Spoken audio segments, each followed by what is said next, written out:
회장님, 제가 모시고 올라가겠습니다. 11월의 차가운 바람이 강남대로를 휩쓸고 지나가던 오후, 한 고급 법률사무소 앞에 검은색 벤츠 한 대가 조용히 멈춰 섰습니다. 운전기사가 급히 뛰어내려 뒷문을 열자 흰 머리의 노인이 천천히 차에서 내렸죠. 박준석, 올해 77입니다. 그의 얼굴엔 세월의 무게가 깊게 새겨져 있었어요. 하지만 그 눈빛만큼은 여전히 날카로웠습니다. 50년 넘게 사업 현장을 누빈 사람 특유의 기운이 온몸에서 느껴졌죠. 회장님, 제가 모시고 올라가겠습니다. 됐네. 혼자 갈 수 있어. 박준석은 기사의 부축을 정중히 거절했습니다. 지팡이 하나만 짚고 천천히 굳건한 걸음으로 빌딩 안으로 들어갔죠. 엘리베이터 안 그는 거울에 비친 자신의 모습을 잠시 바라봤습니다. 맞춤 정장은 여전히 단정했지만 어깨는 예전만 못했어요. 손등의 주름은 그가 살아온 시간을 말해주고 있었죠. 15층에서 문이 열렸습니다. 어서 오십시오, 박 회장님. 젊은 변호사 김민준이 정중히 고개를 숙였어요. 30대 중반의 민준은 이 업계에서 촉망받는 인재였습니다. 특히 상속과 기부 관련 법무에 정통한 것으로 유명했죠. 이쪽으로 오시죠. 넓은 회의실로 안내받은 박준석은 창가 자리에 앉았습니다. 서울 시내가 한눈에 내려다 보이는 전망이었어요. 저 아래 어딘가에 자신이 평생 일궈온 회사들이 있었죠. 회장님께서 말씀하신 대로 서류를 준비했습니다. 김민준이 두툼한 파일을 꺼내 펼쳤어요. 부동산 목록, 주식평가서, 예금잔고 증명서, 박준석의 전 재산을 정리한 문서들이었습니다. 총액이 정확히 얼마지? 부동산 시가 기준으로 28억, 주식과 현금, 자산 합쳐서 23억 정도 됩니다. 총 51억 원가량입니다. 박준석은 고개를 끄덕였어요. 예상했던 금액이었죠. 젊은 시절 맨손으로 시작해서 여기까지 왔습니다. 건설업으로 시작해 부동산 개발, 그리고 요식업까지 쉬지 않고 달려온 50년이었어요.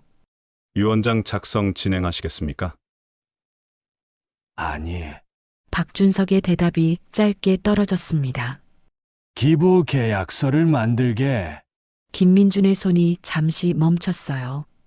놀란 기색이 역력했죠. 50억이 넘는 재산을 전액 기부한다? 이런 경우는 그도 처음이었습니다.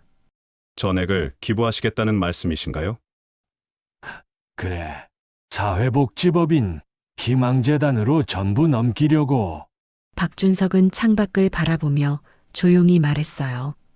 그의 목소리엔 어떤 흔들림도 없었습니다. 회장님, 실례지만 가족분들은 이 결정을 알고 계신가요? 가족. 그 단어를 듣는 순간 박준석의 표정이 미세하게 굳어졌습니다. 주름진 손이 지팡이 손잡이를 꽉 쥐었죠. 가족이라. 그런 게 내게 있나? 쓸쓸한 웃음이 그의 입가에 스쳤어요. 김민주는 더 이상 묻지 않았습니다. 의뢰인의 사정에 깊이 파고드는 건 예의가 아니니까요. 알겠습니다. 그럼 절차를 설명드리겠습니다. 바로 그때였습니다. 회의실 문이 급하게 열렸어요. 비서가 당황한 얼굴로 들어왔죠. 죄송합니다만 아드님이라는 분이 찾아오셨는데요. 뭐? 박준석의 눈이 커졌습니다. 믿을 수 없다는 표정이었어요. 아들. 15년 만에 처음 듣는 그 호칭이었습니다. 연락 한 번 없이 살아온 아들이 어떻게 여기를 알고 찾아왔을까요? 복도에서 발소리가 들렸습니다. 점점 가까워지는 구두 소리. 박준석은 숨을 깊이 들이마셨어요. 문이 열렸습니다. 아버지, 40대 중반의 남자가 서 있었어요. 박준석의 아들 박현우였습니다. 명품 정장을 입고 있었지만 얼굴엔 초조함이 가득했죠. 어떻게 여기? 아버지가 변호사 사무실에 자주 오신다는 얘기를 들었습니다. 비서한테 연락처 받았어요. 현우는 한 걸음 다가왔습니다. 박준석은 그 자리에 굳은 채 아들을 바라봤어요. 15년 만에 보는 얼굴이었죠. 무슨 일로 왔니? 냉랭한 목소리였습니다. 현우는 잠시 머뭇거리다가 입을 열었어요. 재산을 기부하신다는 소문을 들었습니다. 순간 회의실의 공기가 얼어붙었습니다. 박준석은 아들을 똑바로 쳐다봤어요. 그 눈빛에는 실망과 분노, 그리고 깊은 슬픔이 섞여 있었죠. 그래서 현우는 아버지의 차가운 시선을 피하지 않았습니다. 그도 이 순간이 얼마나 어색한지 알고 있었어요. 하지만 물러설 수 없었죠. 아버지, 제 말 좀 들어주십시오. 들을 게 뭐가 있나? 15년 동안 한 번도 연락 안 하더니 돈 얘기 나오니까 나타났군. 박준석의 목소리는 칼날처럼 날카로웠습니다. 현우의 얼굴이 붉어졌어요. 아버지 말이 틀린 건 아니었으니까요. 김민준 변호사가 조용히 자리에서 일어났습니다. 제가 잠시 자리를 비워드리겠습니다. 아니, 앉아 계시게 어차피 할 얘기도 없으니 박준석은 단호하게 말했어요. 하지만 현우는 포기하지 않았습니다. 아버지, 전 그냥 걱정돼서 온 겁니다. 50억이 넘는 돈을 그냥. 그냥 내 돈을 내가 쓰는데 내 허락이 필요한가? 그게 아니라 현우는 말을 잇지 못했어요. 사실 그는 아버지의 결정을 막으러 온 거였습니다. 하지만 대놓고 그렇게 말할 순 없었죠. 박준석은 천천히 자리에서 일어났습니다. 지팡이를 짚고 창가로 걸어갔어요. 서울의 빌딩 숲이 석양빛에 물들어가고 있었죠. 현우야, 오랜만에 듣는 아버지의 부름이었습니다. 현우의 가슴이 덜컥 내려앉았어요. 너 기억하니? 내가 마지막으로 날 찾아온 게 언제였는지. 현우는 입술을 깨물었습니다. 기억하고 있었어요. 15년 전 자신의 사업 자금이 필요해서 찾아갔던 그날을요. 2010년이었지. 내가 IT 사업한다고 돈 달라고 왔었어. 박준석의 목소리가 낮게 깔렸습니다. 그때 내가 5억을 줬어. 아버지가 평생 모은 돈에서 덜어준 거야. 너 그 돈으로 뭐 했니? 3년 만에 다 날렸지. 그리고 내게 한마디 사과도 없었어. 현우는 고개를 숙였습니다. 변명할 수 없었어요. 사실이었으니까요.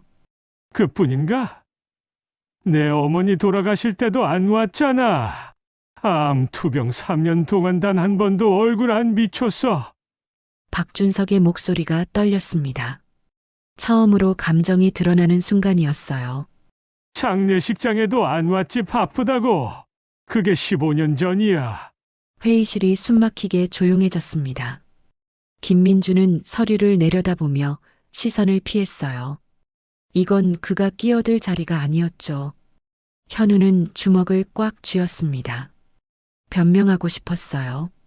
그때는 정말 힘들었다고, 사업 실패로 정신이 없었다고 말하고 싶었죠. 하지만 입이 열리지 않았습니다.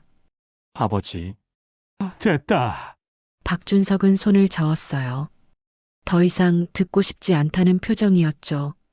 내가 나한테 원하는 게 뭔지 나도 알아. 내 재산이 아깝지? 피 한 방울 안 섞인 남한테 주는 게 속상하지? 그게 아닙니다. 현우가 처음으로 목소리를 높였어요. 전 정말 아버지가 걱정돼서. 걱정? 박준석이 돌아섰습니다. 그의 눈에 서린 차가움이 현우를 얼어붙게 만들었어요. 15년 동안 생사조차 궁금하지 않던 사람이 갑자기 날 걱정한다고? 그 말을 누가 믿겠냐? 현우는 대답하지 못했습니다. 아버지 말이 맞았으니까요. 자신도 알고 있었어요. 이게 얼마나 뻔뻔한 행동인지를요. 박준석은 다시 자리로 돌아와 앉았습니다. 갑자기 10년은 더 늙어 보였어요. 피곤함이 온몸에 배어 있었죠. 돌아가. 더 이상 할 얘기 없어. 아버지, 제발. 김 변호사, 박준석이 민준을 불렀습니다. 진행하시게. 내일까지 서류 완성하고 모레 재단 이사장 만나서 최종 계약하겠네. 알겠습니다.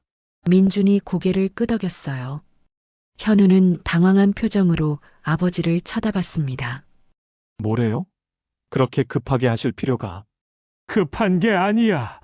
이미 결정한 일이야. 박준석은 일어서려다가 잠시 비틀거렸습니다. 현우가 반사적으로 부축하려 했지만 박준석은 그 손을 뿌리쳤어요. 필요 없어. 냉담한 거절이었습니다. 현우는 손을 허공에 멈춘 채 굳어버렸죠. 박준석은 지팡이를 짚고 천천히 문 쪽으로 걸어갔습니다. 등이 많이 굽어 있었어요.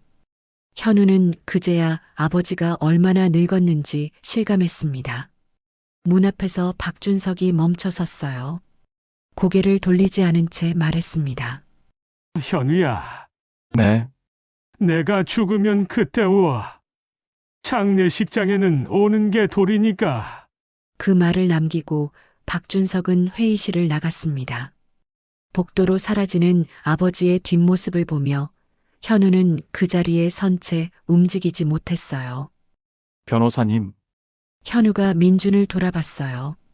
그의 눈에는 절박함이 가득했죠. 이 계약을 막을 방법이 없을까요? 민준은 난처한 표정을 지었습니다.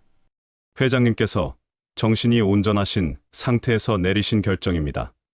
법적으로 막을 방법이 돈 드리겠습니다. 제발 방법을 찾아주십시오.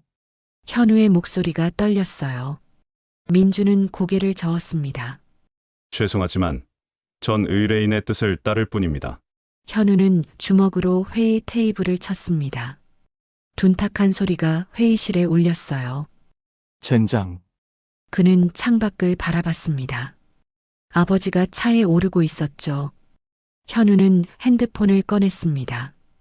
급히 누군가에게 전화를 걸었어요. 여보, 나야 큰일 났어.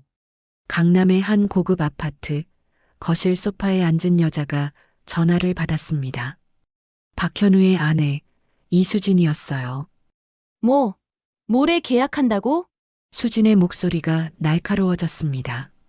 40을 넘긴 나이지만 여전히 가꾼 외모였어요. 명품 가방이 소파 옆에 놓여 있었죠. 당신, 그럼 우리 어떡하라고요? 전화기 너머로 현우의 답답한 목소리가 들렸어요. 수진은 거실을 서성이기 시작했습니다. 아버님한테 제대로 말도 못했다고요? 그럼 제가 직접 가야겠네요. 여보, 그러지 마. 아버지가 당신까지 보면 더 화내실 거야. 그래도 이대로 있을 순 없잖아요. 수진이 소리쳤어요. 그녀는 전화를 끊고 한숨을 내쉬었습니다. 결혼 20년 그녀는 한 번도 시아버지를 제대로 본 적이 없었어요. 명절에도 연락 한 번 드린 적 없었죠. 50억? 수진의 머릿속이 복잡해졌어요. 그 돈이 있으면 지금의 빚을 다 갚고도 남았죠. 현우가 또 사업 실패로 만든 15억의 빚을요. 그녀는 핸드폰을 들고 누군가에게 전화를 걸었습니다. 언니, 나야 급한 일이 생겼어. 30분 후 수진의 친언니 이수경이 아파트로 왔어요. 50 초반의 수경은 이혼 후 혼자 살고 있었습니다. 그래서 시아버지가 전 재산을 기부한다고? 응, 50억이 넘는 돈을. 수진이 답답하다는 듯 말했습니다. 수경은 커피를 한 모금 마시며 고개를 저었어요. 형부가 그동안 너무 안 챙긴 거지. 15년이나 연락 안 했으면 당연한 거 아냐? 언니도 그런 소리 할 거야? 지금 우린 빚이 15억이라고. 수진의 목소리가 높아졌습니다. 수경은 한숨을 쉬었어요. 그래도 남의 재산인데 어쩌겠어. 시아버지가 결정하신 건데. 방법이 있을 거 아냐. 수진의 눈빛이 날카로워졌습니다. 정신이 온전하지 않다고 하면 어때? 치매 진단서 받으면. 야, 이수진. 수경이 동생을 제지했어요. 그게 무슨 소리야. 시아버지는 멀쩡하시잖아. 겉으로는 그래 보여도 77이면 치매 초기일 수도 있잖아. 수지는 이미 마음을 굳힌 듯 했습니다. 수경은 불안한 표정으로 동생을 바라봤어요. 수진아, 그건 너무 위험한 생각이야. 나중에 문제 되면 문제될 게 뭐가 있어. 어차피 우리가 직계 가족이잖아. 수지는 이미 핸드폰으로 뭔가를 검색하고 있었습니다. 치매 진단 절차를 찾아보는 것 같았어요. 바로 그때 현관문이 열렸습니다. 현우가 지친 얼굴로 들어왔어요. 형부 왔어요? 수경이 일어서며 인사했습니다.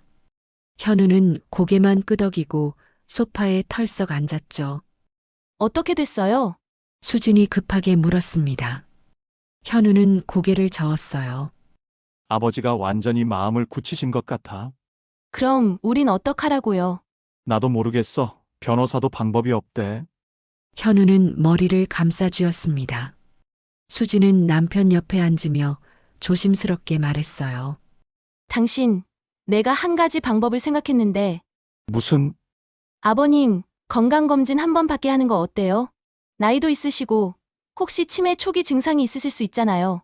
현우가 아내를 쏘아봤습니다. 여보, 그게 무슨 소리야? 아버지는 멀쩡하셔. 그래도 확인은 해봐야 하지 않아요? 만약 정말 치매가 있으면 그런 큰 결정을 내리시면 안 되잖아요. 수진의 말에는 나름의 논리가 있었어요. 하지만 현우는 고개를 저었습니다. 안 돼. 그건 아버지한테 너무 실례야. 신뢰는 무슨, 지금 50억이 날아가는 상황이라고요. 수진이 소리쳤습니다. 수경은 난처한 표정으로 두 사람을 번갈아 봤어요. 형부, 수진이 말도 일리는 있어요. 정말 건강검진 차원에서 검사 받아보시는 것도 나쁘지 않아요. 처형까지 왜 그래요? 현우가 벌떡 일어났습니다. 이건 아버지 돈이에요. 우리가 뭐라고 할 권리가 없어. 권리가 없긴. 당신이 아들이잖아요. 부부가 마주보며 소리를 높였습니다. 수경이 둘 사이에 끼어들었어요. 진정해. 이웃들 다 들어. 현우는 숨을 크게 내쉬며 베란다로 나갔습니다. 서울 야경이 반짝이고 있었어요. 아버지, 그는 오후에 본 아버지의 뒷모습을 떠올렸습니다. 많이 늙으신 게 느껴졌죠. 등도 굽고 걸음도 느렸어요. 15년 전 마지막으로 봤을 때만 해도 아버지는 건강하셨습니다. 사업 현장을 누비며 일하시던 모습이 눈에 선했죠. 그런데 지금은 현우는 눈을 감았습니다. 죄책감이 밀려왔어요. 15년 동안 한 번도 전화하지 않았던 자신이 원망스러웠죠. 거실에서 수진과 수경의 대화가 들렸습니다. 언니, 그래도 방법을 찾아야 해. 우리 빚 갚을 길이 이것밖에 없다고. 알아, 근데 형부가 저렇게 나오는데 어떡해. 설득해야지 아니면. 수진의 목소리가 낮아졌어요. 뭔가 다른 계획을 세우는 것 같았죠. 현우는 베란다 문을 열고 들어왔습니다. 여보, 수진이 남편을 불렀어요. 그녀의 얼굴에는 결연한 표정이 서려 있었습니다. 내일 제가 아버님 댁에 한번 가볼게요. 뭐라고? 15년 동안 며느리 구실도 못했잖아요. 이번 기회에 제대로 인사드리고 싶어요. 그녀의 말은 그럴듯했습니다. 하지만 현우는 아내의 눈빛을 읽을 수 있었어요. 여보, 아버지한테 이상한 짓 하지 마. 무슨 이상한 짓이요. 그냥 인사나 드리러 가는 거예요. 수지는 씩 웃었습니다. 하지만 그 웃음에는 무언가 불편한 기운이 담겨 있었어요. 현우는 불안했습니다. 아내가 아버지를 만나면 무슨 일이 벌어질까요? 밤은 깊어갔습니다. 강남의 불빛들이 하나둘 꺼져가고 있었어요. 그리고 다음 날 아침이 밝았습니다. 이른 아침, 박준석은 평소처럼 6시에 눈을 떴습니다. 창밖으로 희미한 햇살이 들어오고 있었어요. 그는 천천히 몸을 일으켜 침대에 앉았습니다. 무릎이 뻐근했죠. 요즘 들어 아침마다 몸이 무거웠어요. 작은 한숨이 새어나왔습니다. 화장실에서 세수를 하고 거울을 봤어요. 주름투성이 얼굴이 눈에 들어왔죠. 언제 이렇게 늙었나 싶었습니다. 거실로 나온 그는 혼자 간단한 아침을 준비했어요. 된장찌개와 김치, 계란 한 개. 혼자 사는 노인의 소박한 식사였죠. 이 집은 서울 외곽의 조용한 주택가에 있었습니다. 50평 정도 되는 단독주택이에요. 정원에는 아내가 가꾸던 장미가 여전히 피고 있었죠. 여보, 박준석은 식탁에 앉아 빈 의자를 바라봤습니다. 아내가 앉던 자리였어요. 15년 전 그 자리가 비고 나서 한 번도 누가 앉은 적이 없었죠. 식사를 마친 그는 거실 소파에 앉아 신문을 펼쳤습니다. 하지만 글자가 잘 들어오지 않았어요. 어제 현우를 만난 일이 자꾸 떠올랐죠. 15년 만에 아들의 얼굴이 많이 변해 있었습니다. 살도 찌고 머리도 벗겨지기 시작했더군요. 어쩐지 자신의 젊은 시절과 닮아 보였어요. 하지만 눈빛은 달랐습니다. 현우의 눈에는 절박함이 가득했죠. 돈에 대한 집착이 보였어요. 내가 아들을 잘못 키웠나? 박준석은 신문을 내려놓았습니다. 가슴이 답답했어요. 현우가 어렸을 때만 해도 착한 아이였습니다. 공부도 잘하고 효자였죠. 대학도 좋은 곳을 갔어요. 하지만 사회에 나가면서 변했습니다. 돈을 빨리 벌고 싶어 했어요. 안정적인 직장을 마다하고 사업에 뛰어들었죠. 그리고 실패했습니다. 한 번, 두 번, 세 번. 박준석은 그때마다 돈을 대줬어요. 아들이니까요. 하지만 현우는 계속 실패만 반복했습니다. 그리고 어머니가 아플 때조차 오지 않았죠. 그게 가장 서운했어요. 박준석의 눈시울이 붉어졌습니다. 아내가 암말기로 병원에 누워 있을 때 현우는 단 한 번도 얼굴을 비추지 않았어요. 아들이 너무 보고 싶어요. 아내의 마지막 말이었습니다. 박준석은 현우에게 수없이 전화했죠. 하지만 현우는 받지 않았어요. 그리고 아내는 그렇게 떠났습니다. 장례식장에도 나타나지 않았죠. 사업이 바쁘다는 문자 한 통만 보냈을 뿐이었어요. 그날 이후 박준석은 아들과의 연을 끊었습니다. 전화번호도 차단했어요. 그런 놈한테 내 재산을 남긴다고? 박준석은 고개를 저었습니다. 차라리 돈이 필요한 사람들에게 쓰이는 게 낫다고 생각했어요. 희망재단은 어려운 노인들을 돕는 곳이었습니다. 거리에서 폐지 줍는 할머니들, 끼니를 거르는 독거노인들, 그들을 위해 일하는 단체였죠. 그래, 거기에 쓰이는 게 맞아. 그렇게 결심을 다지던 그때였습니다. 초인종이 울렸어요. 박준석은 의아한 표정으로 인터폰을 확인했습니다. 화면에 낯선 여자가 보였어요. 40대쯤 되어 보이는 여자였죠. 누구십니까? 아버님, 저예요, 수진이요. 순간 박준석의 손이 굳었습니다. 수진, 현우의 아내였어요. 한 번도 제대로 만난 적 없는 며느리였습니다. 결혼식에서 잠깐 본 게 전부였죠. 그것도 20년 전 일이었어요. 무슨 일인가? 아버님, 문 좀 열어주세요. 인사드리고 싶어서요. 박준석은 잠시 망설였습니다. 하지만 일단 문을 열어줬어요. 현관문이 열리자 수진이 정중히 고개를 숙였습니다. 손에는 고급 과일 바구니를 들고 있었어요. 아버님, 오랜만입니다. 그동안 인사도 못 드려서 죄송해요. 수진은 환한 미소를 지었습니다. 하지만 그 미소가 박준석에게는 어색하게 느껴졌어요. 들어올게. 박준석은 짧게 말하고 거실로 들어갔습니다. 수진이 조심스럽게 뒤따라 들어왔어요. 와, 집이 정말 좋네요. 정원도 예쁘고. 용건만 말하게. 박준석의 목소리가 차가웠습니다. 수진은 당황한 듯 웃음을 거뒀어요.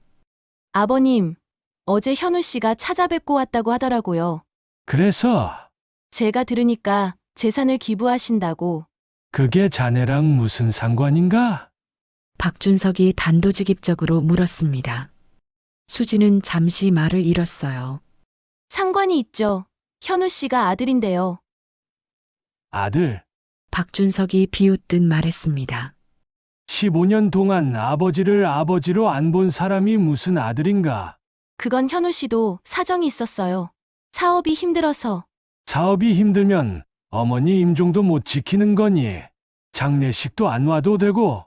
박준석의 목소리가 높아졌습니다. 수지는 움찔했어요. 죄송합니다.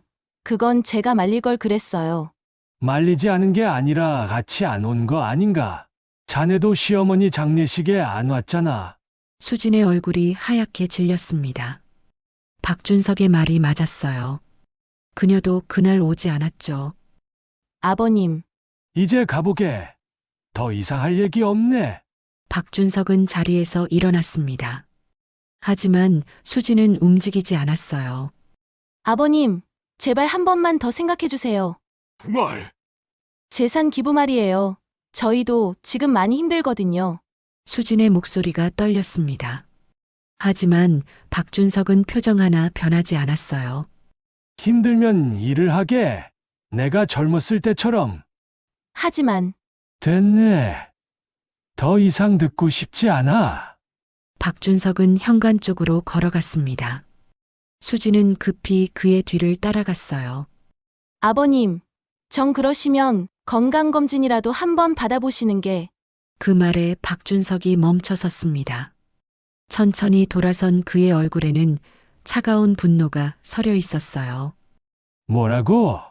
박준석의 눈빛이 날카로워졌습니다. 수지는 그제야 자신이 실수했다는 걸 깨달았어요. 아니, 그게 아니라. 내가 정신이 없다는 소린가? 박준석의 목소리가 낮게 깔렸습니다. 분노가 담긴 목소리였어요. 그게 아니에요. 그냥 나이도 있으시니까 건강 체크 차원에서. 치매 진단받아서 기부 못하게 만들려는 속셈 아닌가? 수진의 얼굴이 새하얗게 변했습니다. 박준석이 정확히 꿰뚫어 본 거예요. 아버님, 오해예요. 정말 그런 뜻이 아니에요. 나가라. 아버님, 당장 안 나가면 경찰 부를 거다. 박준석의 단호한 말에 수지는 할 말을 잃었습니다. 그녀는 가방을 집어들며 마지막으로 시도했어요. 아버님, 현우 씨 정말 반성하고 있어요. 그동안 연락 못 드린 것도 죄송스럽게 생각하고. 반성. 그가 비웃었습니다. 돈이 아까워서 반성하는 거지 진짜 반성이면 15년 동안 안 찾아왔겠어. 다신 내 집에 2번 다시 오지 말 거라. 현우한테도 전에 장례식 때나 오라고. 그 말을 끝으로 박준석은 현관문을 열었습니다. 수지는 입술을 깨물며 밖으로 나갔어요. 문이 쾅 닫혔습니다. 수지는 현관 앞에 멍하니 서 있었어요. 그녀는 핸드폰을 꺼내 남편에게 전화를 걸었습니다. 여보, 나 완전히 망쳤어. 전화기 너머로 현우의 한숨이 들렸어요. 그러게 가지 말라고 했잖아. 그럼 어떻게? 이대로 50억을 날려? 나도 모르겠어. 현우의 목소리는 무기력했습니다. 수지는 이를 악물었어요. 내가 다른 방법을 찾아볼게. 그녀는 전화를 끊고 차에 올랐습니다. 핸들을 잡은 손이 부들부들 떨렸어요. 어떻게든 막아야 해. 한편 집안의 박준석은 소파에 털썩 주저앉았습니다. 가슴이 답답했어요. 며느리까지 나서서 돈 타령을 하다니. 깊은 한숨이 나왔습니다. 그는 벽에 걸린 가족 사진을 바라봤어요. 20년 전 현우의 결혼식 사진이었습니다. 아내가 살아있을 때였죠. 모두가 웃고 있는 사진이었어요. 그때만 해도 행복한 가족이었는데 여보, 내가 뭘 잘못한 걸까요? 박준석은 혼잣말을 했습니다. 아내에게 묻는 말이었어요. 아들을 너무 키워줬나? 돈을 너무 쉽게 줬나? 대답은 없었습니다. 집은 고요했어요. 박준석은 천천히 일어나 서재로 갔습니다. 책상 위에는 어제 받은 기부계약 초안이 놓여 있었어요. 그는 서류를 다시 한번 찬찬히 읽었습니다. 희망재단으로 넘어갈 50억. 그 돈이 독거노인들의 식사와 병원비, 주거비로 쓰인다는 내용이었죠. 이게 맞아. 박준석은 고개를 끄덕였습니다. 자신의 결정이 옳다고 확신했어요. 그때 전화벨이 울렸습니다. 김민준 변호사였어요. 회장님, 내일 오전 10시에 재단 이사장님과 미팅 잡혔습니다. 알겠네. 혹시 마음 바뀌신 건 없으시죠? 민준의 조심스러운 질문이었습니다. 박준석은 단호하게 대답했어요. 없네. 예정대로 진행하게. 알겠습니다. 그럼 내일 뵙겠습니다. 전화를 끄는 박준석은 창밖을 바라봤습니다. 정원의 장미가 바람에 흔들리고 있었어요. 아내가 가꾸던 그 장미들, 여보, 내가 잘하고 있는 거죠? 그의 목소리가 떨렸습니다.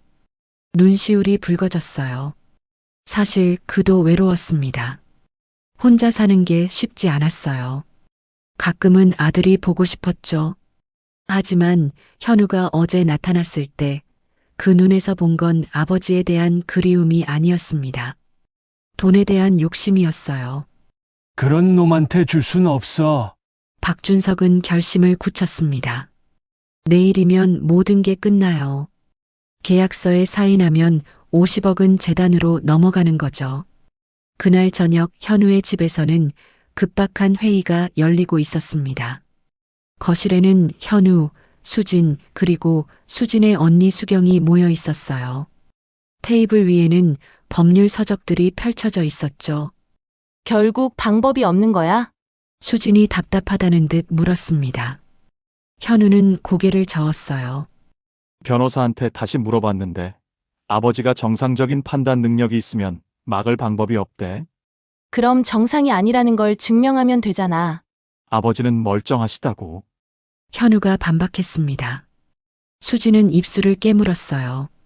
아까 보니까 좀 이상하시더라. 말도 반복하시고. 여보, 그건 나이 들면 다들 그래. 그걸로 치매라고 할 순 없어. 그래도 뭔가 방법이 있을 거 아니야. 바로 그때 수경이 조용히 입을 열었습니다. 있긴 해. 두 사람이 수경을 돌아봤어요. 수경은 핸드폰 화면을 보여줬습니다. 내가 아는 의사 선생님이 있어. 그분한테 부탁하면. 언니, 그게 무슨 소리야? 수진이 놀란 표정으로 물었습니다. 수경은 난처한 얼굴을 했어요. 아니, 진짜로 검사는 해봐야 하는 거 아냐? 만약 정말 초기 치매면 그런 큰 결정을 하시면 안 되잖아. 하지만 그건 형부, 지금 50억이 날아가는 상황이에요. 일단 진단서라도 받아놔야지. 수경의 말에 수진의 눈이 반짝였습니다. 그래. 일단 진단서 받아서 계약을 지연시키는 거야. 잠깐만 이건 너무 위험해. 나중에 거짓으로 밝혀지면. 밝혀지지 않게 하면 되지. 수진이 남편의 말을 잘랐습니다. 그녀는 이미 마음을 굳힌 듯 했어요. 현우는 고민에 빠졌습니다. 양심이 허락하지 않았어요. 하지만 50억이라는 돈은 너무 컸죠. 생각 좀 해보자. 생각은 무슨, 내일이면 계약하신다고. 수진이 다급하게 말했습니다. 현우는 머리를 감싸 쥐었어요. 그날 밤 세 사람은 밤늦게까지 이야기를 나눴습니다. 그리고 결국 다음 날 아침 박준석은 평소보다 일찍 일어났습니다. 오늘이 그날이었어요. 50억의 재산을 정리하는 날이었죠. 그는 정장을 꺼내 입었습니다. 오랜만에 입는 정장이었어요. 거울 앞에 선 그의 모습은 늠름했지만 어딘가 쓸쓸해 보였습니다. 자, 이제 시작이군. 혼잣말을 하며 박준석은 집을 나섰어요. 운전기사가 미리 와서 기다리고 있었습니다. 회장님, 법률사무소로 가시는 거죠? 아니, 먼저 다른 곳에 들를 거네. 어디로 모실까요? 박준석은 잠시 망설이다가 조용히 말했습니다. 망우리 공원묘지. 운전기사는 놀란 표정을 지었지만 아무 말도 하지 않았어요. 차는 조용히 출발했습니다. 30분 후 차는 서울 외곽의 공원묘지에 도착했어요. 11월의 찬바람이 거세게 불고 있었습니다. 박준석은 천천히 언덕을 올라갔습니다. 숨이 차올랐어요. 예전 같지 않은 체력이었죠. 묘지 한쪽 깔끔하게 정돈된 묘 앞에 그가 섰습니다. 여보, 아내의 묘였어요. 박준석은 무릎을 꿇고 앉았습니다. 무릎이 시렸지만 개의치 않았어요. 오늘 드디어 결정하네. 우리가 평생 모은 돈. 그의 목소리가 떨렸습니다. 현우한테 안 줘. 그 애는 더 이상 우리 아들이 아니야. 바람이 세차게 불었어요. 나뭇잎들이 흩날렸습니다. 당신이 그렇게 보고 싶어 하던 아들. 당신 임종 때도 안 온 그 애한테 우리 돈을 줄 순 없어. 박준석의 눈에서 눈물이 흘러내렸습니다. 77 노인의 눈물이었어요. 미안하오. 내가 아들을 잘못 키웠소. 그는 한참을 그렇게 앉아 있었습니다. 아내에게 말을 거는 것처럼 중얼거리면서요. 오늘 계약하고 나면 마음이 편할 거요. 그 돈이 어려운 사람들한테 쓰이는 거 당신도 좋아할 거요. 박준석은 천천히 일어섰습니다. 묘비를 어루만지며 작별 인사를 했어요. 다음에 또 올게요. 좋은 소식 가지고. 그가 돌아서려는 순간이었습니다. 아버지, 뒤에서 익숙한 목소리가 들렸어요. 박준석은 천천히 돌아봤습니다. 현우가 서 있었습니다. 그 옆에는 수진도 함께였어요. 어떻게 여길? 박준석이 놀란 표정으로 물었습니다. 현우는 한 걸음 다가왔어요.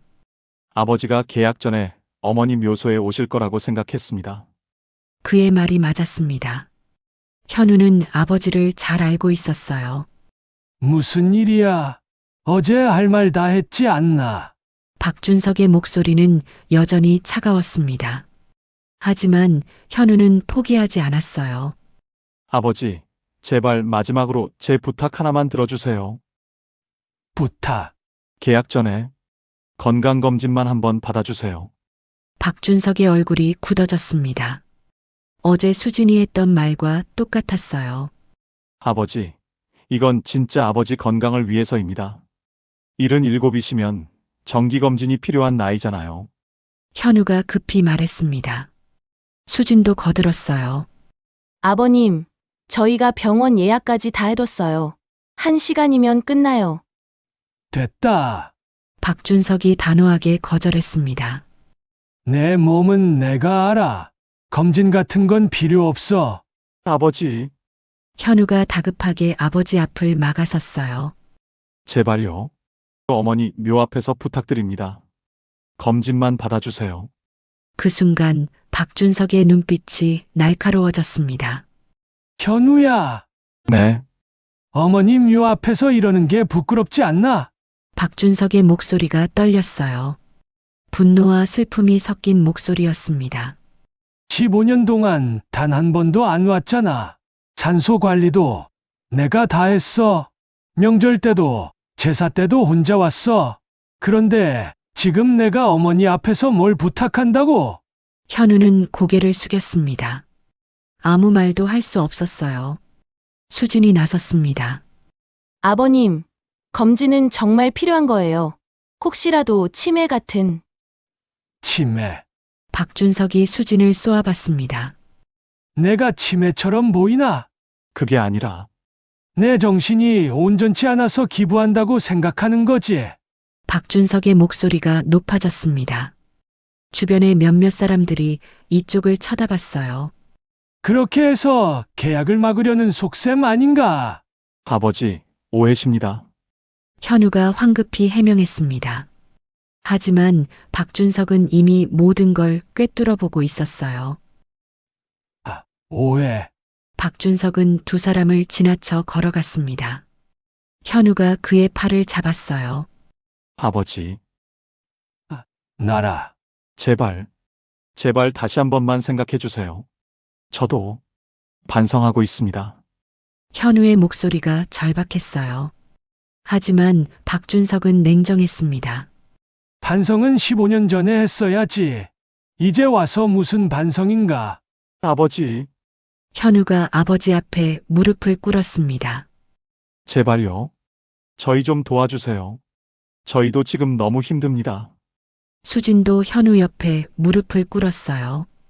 두 사람이 묘지 앞에서 무릎을 꿇고 있는 모습은 처량해 보였습니다.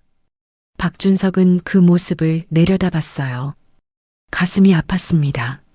아들이었으니까요. 하지만 일어나게. 아버지, 일어나라고. 박준석의 목소리가 차갑게 울렸습니다. 돈 때문에 무릎 꿇는 건 효도가 아니야. 그냥 구걸이지. 현우의 얼굴이 새하얗게 변했어요. 박준석은 두 사람을 지나쳐 묘지를 내려가기 시작했습니다. 아버지, 아버지, 현우의 외침이 뒤에서 들렸습니다. 하지만 박준석은 돌아보지 않았어요. 차에 올라탄 그는 운전기사에게 말했습니다. 법률사무소로 가게. 알겠습니다. 차가 출발했습니다. 백미러로 보이는 현우와 수진의 모습이 점점 작아졌어요. 박준석은 눈을 감았습니다. 가슴이 너무 아팠죠. 이게 맞는 거야. 이게. 그는 스스로에게 되뇌었습니다. 1시간 후 박준석은 법률사무소에 도착했어요. 김민준 변호사와 희망재단의 이사장이 기다리고 있었습니다. 어서 오십시오, 회장님. 미안하네. 좀 늦었군. 박준석은 회의실로 들어갔습니다. 테이블 위에는 이미 계약서가 준비되어 있었어요. 자, 그럼 시작하시죠. 김민준이 서류를 펼쳤습니다. 바로 그때였습니다. 회의실 문이 다시 급하게 열렸어요. 현우가 숨을 헐떡이며 들어왔습니다. 그의 손에는 법원 서류가 들려 있었습니다. 잠깐만요. 현우가 숨을 헐떡이며 외쳤습니다. 그의 정장은 땀으로 흠뻑 젖어 있었어요. 박준석은 놀란 표정으로 아들을 바라봤습니다. 김민준 변호사도 당황한 기색이 역력했죠. 이게 무슨... 법원 가처분 결정문입니다. 현우가 서류를 테이블 위에 내려놨어요. 김민준이 급히 서류를 집어들었습니다. 재산처분 금지 가처분 신청? 민준의 목소리가 떨렸습니다. 그는 서류를 빠르게 훑어봤어요. 이건 법원이 받아줄 리가 없는데요. 1심은 기각됐습니다. 하지만 항고했고 1시간 전에 결정이 나왔어요. 현우가 말했습니다. 그의 목소리에는 승리감이 묻어났죠. 박준석은 믿을 수 없다는 표정으로 앉아 있었어요. 무슨 근거로... 아버지의 정신 상태에 대한 의문 제기입니다. 현우가 또 다른 서류를 꺼냈습니다. 의사 진단서였어요. 이건 김민준이 진단서를 받아 읽기 시작했습니다. 그의 얼굴이 점점 굳어졌어요. 경도인지장의 의심 소견? 네. 강남의 한 신경과 전문의가 작성한 진단서입니다. 현우는 차분하게 설명했습니다. 하지만 그의 손은 미세하게 떨리고 있었어요.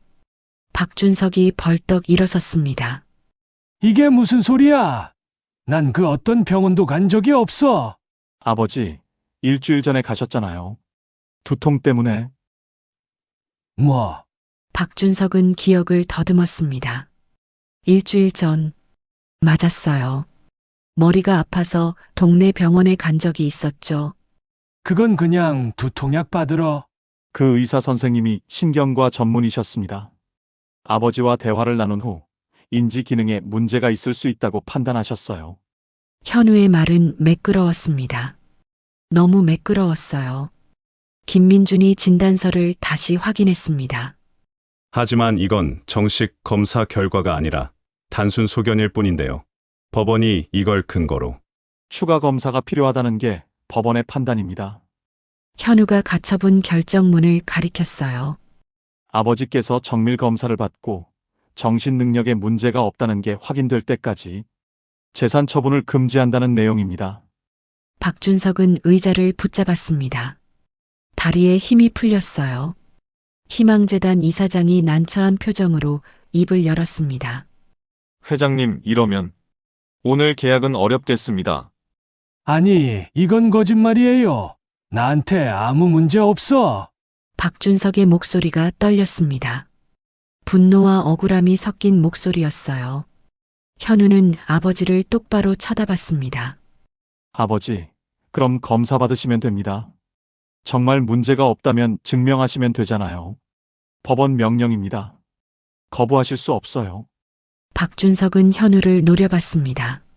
아들의 눈에는 더 이상 불안함이 없었어요.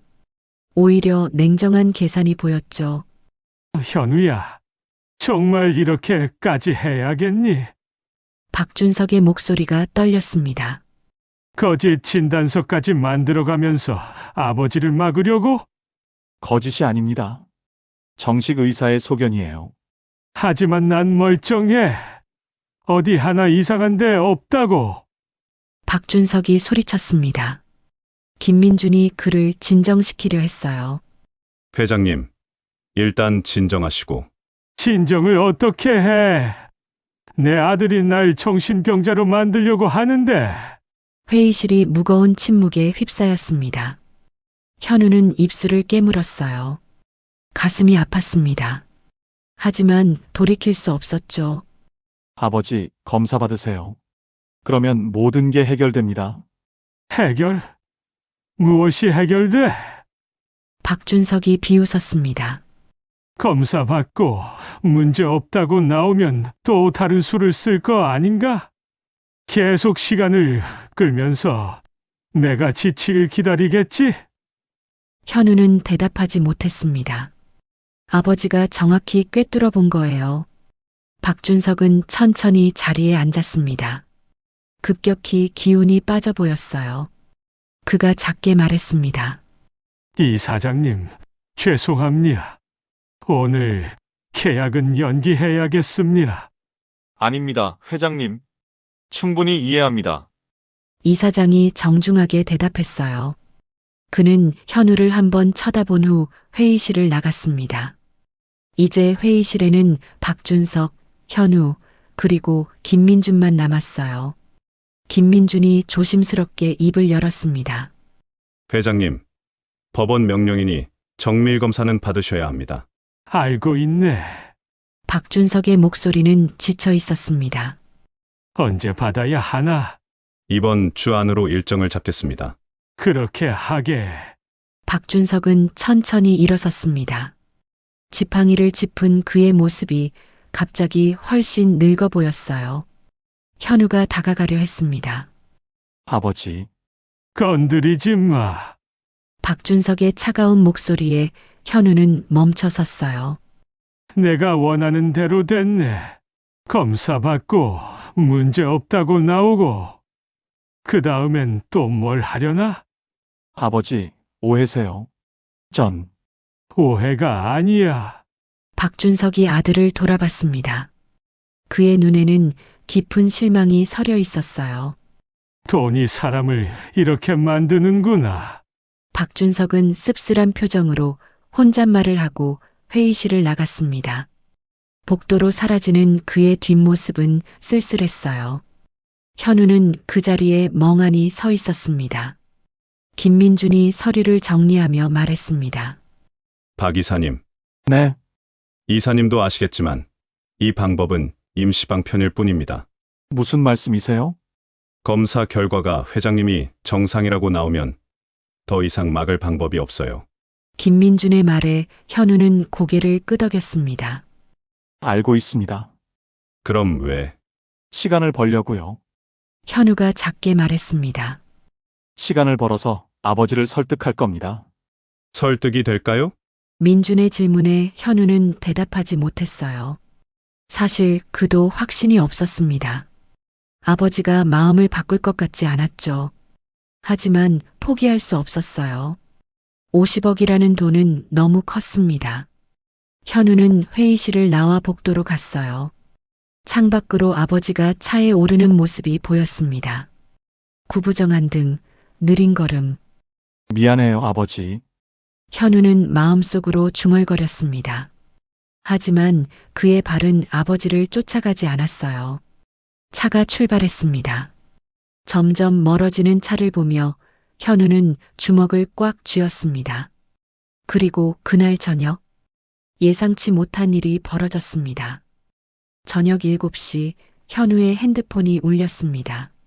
낯선 번호였어요. 현우는 무심코 전화를 받았습니다. 여보세요? 박현우 씨 되십니까? 저는 서울대병원 응급실 간호사인데요. 순간 현우의 심장이 철렁 내려앉았어요. 네, 맞는데요. 무슨 일이 있나요? 보호자 연락처가 박현우 씨로 되어 있어서요. 아버지요? 아버지가 왜 병원에? 현우의 목소리가 떨렸습니다. 옆에서 저녁을 준비하던 수진이 놀라 달려왔어요. 오후 6시경에 자택에서 쓰러지셨습니다. 다행히 방문 요양보호사분이 발견해서 빨리 이송됐어요. 쓰러지셨다고요? 지금 상태가 어떤데요? 지금 응급처치 중이십니다. 빨리 오셔야 할 것 같습니다. 전화가 끊겼습니다. 현우는 멍하니 핸드폰을 쥐고 있었어요. 뭐래요? 아버님이 왜? 수진이 다급하게 물었습니다. 현우는 재킷을 집어들며 말했어요. 아버지가 쓰러지셨대. 수진의 얼굴이 하얗게 질렸습니다. 설마, 우리 때문에. 모르겠어. 일단 가봐야지. 현우는 황급히 집을 나섰습니다. 수진도 서둘러 뒤따라왔어요. 차를 몰고 병원으로 가는 길, 현우의 손은 계속 떨렸습니다. 핸들을 잡은 손에 힘이 들어가지 않았어요. 오늘 아침 묘지에서의 일이 떠올랐습니다. 무릎 꿇은 자신을 내려다보던 아버지의 차가운 눈빛, 그리고 법률사무소에서 지쳐 보이던 아버지의 뒷모습.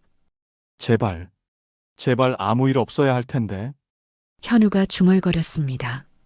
수지는 조용히 있었어요. 그녀도 불안했죠. 30분 후 두 사람은 서울대병원 응급실에 도착했습니다. 간호사에게 박준석의 이름을 말하자 그들은 응급처치실로 안내받았어요. 커튼 너머로 의료진이 바쁘게 움직이는 모습이 보였습니다. 현우는 커튼을 젖히려다가 간호사에게 제지당했어요. 보호자시죠? 잠시만 기다려주세요. 곧 담당 의사가 나옵니다. 아버지 상태가 어때요?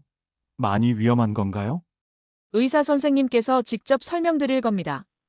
간호사는 그렇게만 말하고 다시 안으로 들어갔어요. 현우와 수지는 복도 의자에 앉아 기다렸습니다. 10분이 10시간처럼 느껴졌어요. 드디어 의사가 나왔습니다. 50대 중반의 의사였어요. 보호자 되시나요? 네, 아들입니다. 일단 안정을 찾으셨습니다. 의사의 말에 현우는 안도의 한숨을 내쉬었어요. 하지만 정밀 검사가 필요합니다. 뇌 CT를 찍어봐야겠어요. 뇌 CT요? 현우의 얼굴이 다시 굳어졌습니다. 환자분이 쓰러진 원인이 명확하지 않습니다. 단순 실신일 수도 있지만 뇌혈관 문제일 가능성도 배제할 수 없어요. 그럼 심각한 건가요? 지금 단계에서는 알 수 없습니다. 검사를 해봐야죠. 의사는 그렇게 말하고 검사 동의서를 건넸어요. 현우는 떨리는 손으로 서명했습니다. 면회는 안 되나요? 일단 검사 먼저 하고 입원실로 옮긴 다음에 가능합니다. 의사가 사라지고 다시 기다림의 시간이 시작됐어요. 수진이 조심스럽게 입을 열었습니다. 혹시 오늘 일 때문에 쓰러지신 건 아니겠죠? 현우는 대답하지 못했습니다.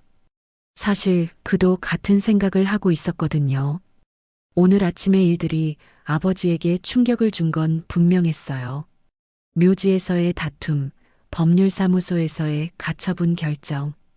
77 노인에게는 너무 큰 스트레스였을 거예요. 당신 잘못 아니에요. 우리가 어쩔 수 없었잖아. 수진이 위로했지만 현우의 가슴은 무거웠습니다. 1시간이 지났습니다. 간호사가 나와서 아버지가 일반 병실로 옮겨졌다고 알려줬어요. 현우와 수지는 급히 병실로 향했습니다. 6인실이었어요. 맨 안쪽 침대에 아버지가 누워 있었습니다. 산소호흡기를 끼고 링거를 맞고 있는 아버지의 모습. 현우는 발이 땅에 붙은 듯 움직이지 못했어요. 아버지, 작게 불렀습니다. 아버지는 눈을 감고 있었어요. 잠든 건지 의식이 없는 건지 알 수 없었죠. 현우는 침대 옆 의자에 조용히 앉았습니다. 아버지의 주름진 손을 바라봤어요. 그 손이 얼마나 많은 일을 했을까요? 맨손으로 시작해서 50억을 만든 손. 아버지, 죄송합니다. 현우의 목소리가 떨렸습니다. 수진이 남편의 어깨를 잡았어요. 바로 그때 박준석의 눈이 천천히 떠졌습니다. 현우, 아버지, 정신 차리셨어요? 현우가 벌떡 일어났습니다. 박준석은 천장을 멍하니 바라봤어요. 여기가 어딘가? 병원이에요, 아버지. 집에서 쓰러지셨대요. 쓰러졌어. 박준석은 기억을 더듬는 듯 했습니다.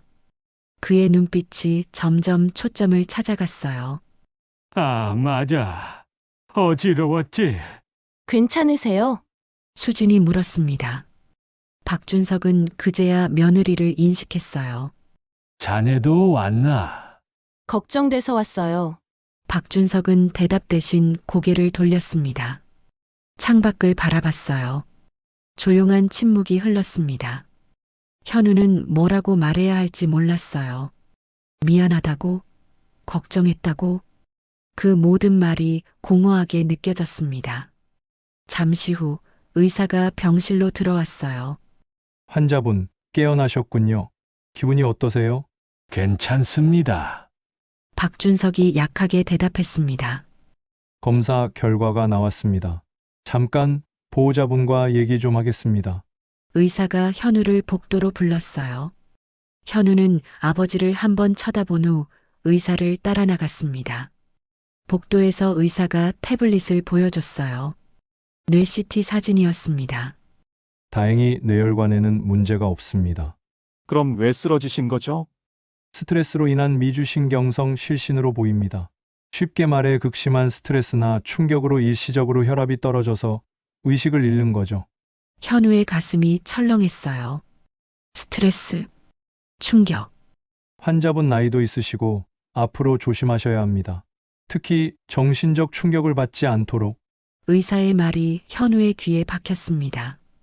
알겠습니다. 병실로 돌아온 현우는 아버지 옆에 다시 앉았어요. 박준석은 여전히 창밖을 바라보고 있었습니다. 아버지, 박준석이 짧게 말했습니다. 너희들 때문에 쓰러진 거 아니니까 죄책감 가질 필요 없어. 하지만 그냥 나이 들어서 그런 거야. 너희들 탓 아니야. 박준석의 말투는 담담했습니다.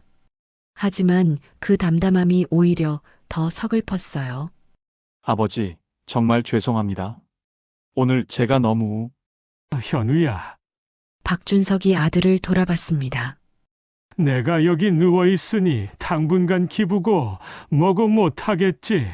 내가 원하는 대로 됐네. 현우는 고개를 저었습니다. 아버지, 그런 게 아니에요. 전 정말 됐다. 피곤해. 좀 쉬고 싶다. 박준석은 눈을 감았습니다. 더 이상 대화하고 싶지 않다는 뜻이었어요. 현우는 일어섰습니다. 수진과 함께 병실을 나왔어요. 복도에서 수진이 물었습니다. 의사가 뭐래요? 스트레스 때문이래. 현우의 목소리가 떨렸습니다. 우리 때문에. 수진은 아무 말도 하지 못했어요. 그날 밤 현우는 병원 복도 벤치에서 밤을 샜습니다. 아버지의 병실을 지키면서 그리고 마음속으로 계속 되뇌었어요. 내가 뭘 한 거지? 다음 날 아침 햇살이 병실 창문으로 비쳐 들어왔습니다. 박준석은 링거 소리에 잠에서 깼어요. 몸이 무거웠습니다. 온몸이 쑤셨죠. 고개를 돌리니 복도가 보였어요. 벤치에서 현우가 웅크리고 자고 있었습니다. 정장 차림 그대로였어요. 밤새 저기서 잤나? 박준석은 한숨을 내쉬었습니다. 간호사가 아침 회진을 위해 들어왔어요.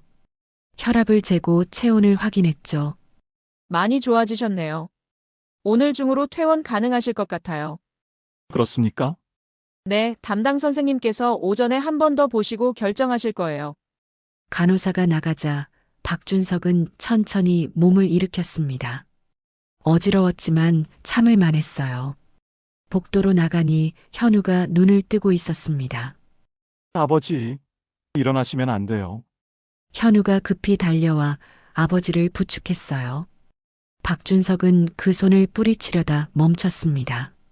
화장실 좀 가려고. 제가 모시겠습니다. 현우가 아버지를 부축해 화장실로 갔어요.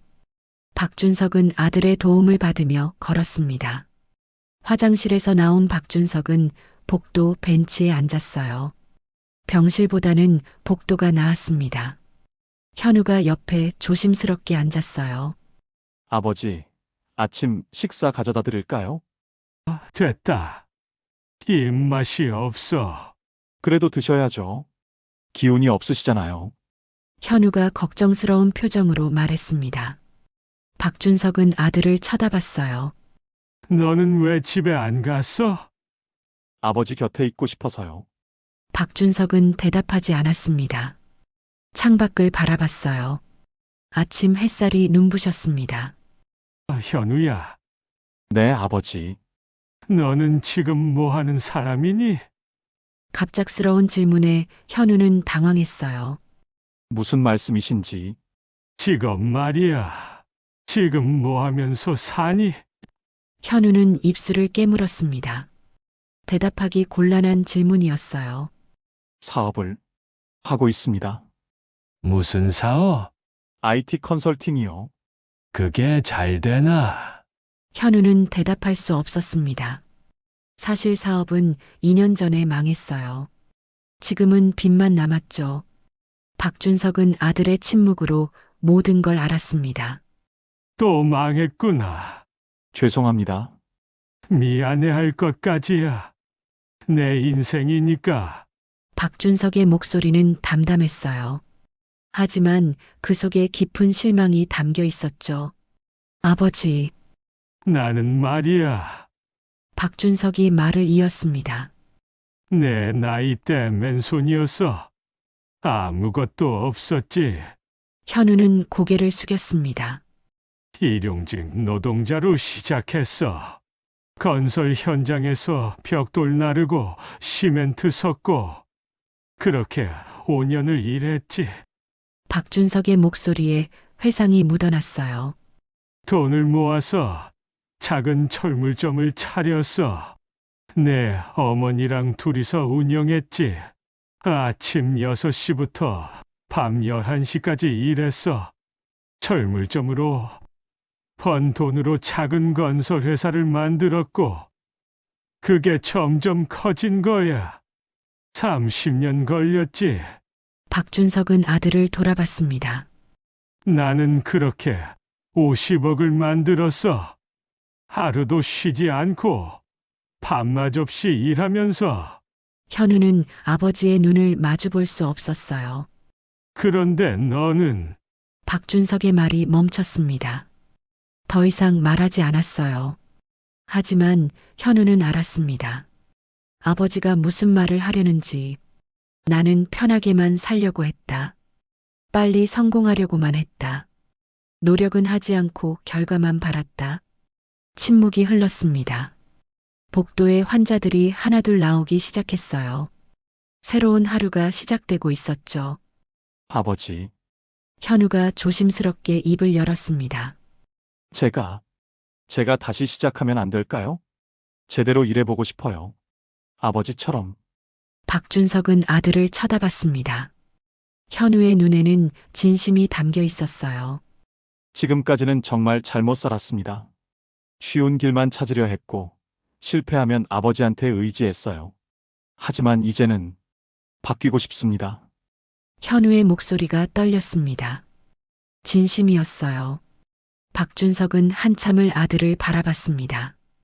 현우야, 네, 말은 쉽지. 하지만 실천은 어려워. 알고 있습니다.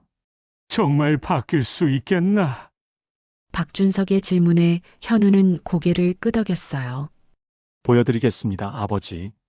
박준석은 한숨을 쉬었습니다. 내 재산 얘기는 하지 마라. 네, 내가 정말 바뀌고 싶다면 내 돈은 생각하지 마. 내 힘으로 살아봐. 박준석의 말에 현우는 숨이 막혔습니다. 하지만 지금 빚이 그것도 내가 해결해야지. 내가 왜 갚아줘야 해? 아버지, 됐다. 나 좀 쉬어야겠다. 박준석은 일어서서 병실로 돌아갔어요. 현우는 벤치에 남아 멍하니 앉아 있었습니다. 그때 수진이 아침 식사를 들고 병원에 도착했어요. 당신, 밤새 여기 있었어요? 아버님은 어떠세요? 깨어나셨어. 현우가 힘없이 대답했습니다. 수진은 남편의 표정을 보고 눈치챘어요. 아버님이랑 얘기했어요? 뭐래요? 기부 안 하신대요. 현우는 고개를 저었습니다. 재산 얘기는 꺼내지도 못했어. 왜요? 그냥 그럴 수가 없었어. 현우의 목소리에는 변화가 있었어요. 수진은 그걸 느꼈습니다. 당신, 설마 포기하는 건 아니죠? 모르겠어, 여보. 나도 모르겠어. 현우는 머리를 감싸쥐었어요. 우리 지금 뭐 하는 거지? 아버지를 이렇게까지 몰아붙여야 하는 걸까? 하지만 50억이 돈이 뭐가 중요해? 현우가 처음으로 소리쳤습니다. 수진은 놀라 남편을 쳐다봤어요. 아버지가 병원에 누워 계시는데 우리는 돈 생각만 하고 있잖아. 난 잘못했어.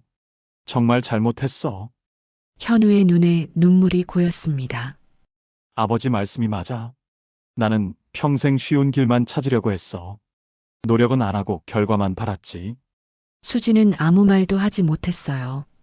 여보, 우리 다시 시작하자. 뭘? 제대로.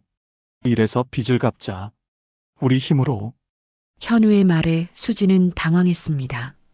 그게 무슨 15억을 어떻게 갚아요? 시간이 걸려도 갚을 거야. 아버지 돈 없이. 당신 정신이 있는 거예요? 수진의 목소리가 날카로워졌습니다. 아버님 재산은 어차피 당신 거예요. 왜 포기해요? 아니야. 현우가 고개를 저었습니다. 그건 아버지 돈이야. 아버지가 평생 일해서 모은 돈이라고. 우리가 가질 권리 없어. 현우는 일어섰습니다. 병실로 들어가려는데 수진이 팔을 잡았어요. 당신 진심이에요? 후회 안 할 거예요. 현우는 아내를 똑바로 쳐다봤습니다. 후회하는 건 지금까지의 내 인생이야. 앞으로는 안 그럴 거야. 그는 수진의 손을 풀고 병실로 들어갔어요. 수진은 복도에 남아 멍하니 서 있었습니다. 남편이 변했어요. 분명히 변했습니다. 하지만 그녀는 15억. 그 빚을 어떻게 갚아? 수진은 핸드폰을 꺼냈습니다. 언니 수경에게 문자를 보냈어요. 언니, 급하게 만나야 할 것 같아. 오후 병원 근처 카페에서 수진과 수경이 마주 앉았습니다. 수경은 커피를 한 모금 마시며 동생을 바라봤어요. 그래서 형부가 포기한다고? 응. 아버님이랑 얘기하고 나서 완전히 달라졌어. 수진의 목소리에는 답답함이 묻어났습니다. 그럼 어떡하려고? 15억 빚은 남편은 우리 힘으로 갚자는데 미쳤네. 15억을 언제 갚아? 수경이 비웃듯 말했어요. 수진은 고개를 끄덕였습니다. 나도 그렇게 생각해. 불가능해. 그럼 수경이 의미심장하게 물었어요. 수진은 잠시 망설이다가 입을 열었습니다. 언니, 그 의사 선생님. 아직 연락 가능해? 왜? 또 진단서 필요해? 아니, 그게 아니라 수지는 주변을 살피며 목소리를 낮췄어요. 더 확실한 방법이 필요할 것 같아. 무슨 소리야? 수경의 눈빛이 날카로워졌습니다. 아버님이 입원하셨잖아. 이참에 정밀 검사를 받게 하는 거야. 그리고 인지 기능 검사에서 문제가 있다는 진단을 받게 만드는 거지. 수경은 숨을 들이마셨어요. 동생이 무슨 생각을 하는지 알 것 같았죠. 수진아, 그건 너무 위험해. 지난번 진단서도 아슬아슬했는데. 언니, 우리한테 시간이 없어. 남편도 이제 마음을 바꿨고, 아버님은 퇴원하시면 바로 기부 진행하실 거야. 수진의 눈빛이 절박했습니다.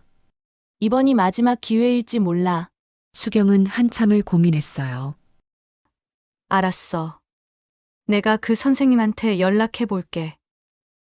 정말? 대신 조건이 있어. 수경이 말했습니다. 만약 이게 성공하면 내 몫을 줘야 해. 얼마? 5억. 수진의 눈이 커졌어요. 5억이나? 내가 위험 감수하는 거야. 당연하지.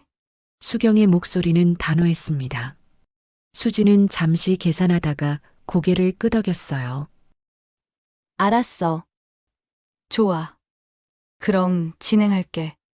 두 자매는 카페를 나섰습니다. 그날 저녁 박준석은 퇴원했습니다.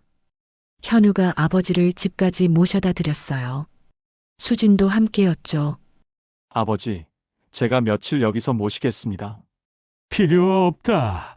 혼자 잘 살았어. 박준석은 거절했지만 현우는 물러서지 않았어요. 그래도 안 됩니다. 또 쓰러지시면 어떡해요? 박준석은 더 이상 말하지 않았습니다. 사실 혼자 있기가 두렵기도 했어요. 현우는 아버지가 침실로 들어가시는 것을 보고 거실 소파에 앉았습니다. 수진이 부엌에서 저녁 준비를 시작했어요. 15년 만에 시아버지 집에서 밥을 하는 거였죠. 여보, 현우가 아내를 불렀습니다. 고마워. 나를 믿어줘서. 수진은 미소를 지었어요. 하지만 그 미소 뒤에 감춰진 생각을 현우는 몰랐습니다. 당연하죠. 우리 부부잖아요. 저녁 식사 시간 세 사람이 식탁에 앉았습니다.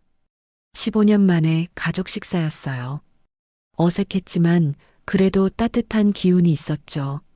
아버지, 제가 내일부터 일자리를 알아보겠습니다. 현우가 조심스럽게 말했어요. 무슨 일 할 건가?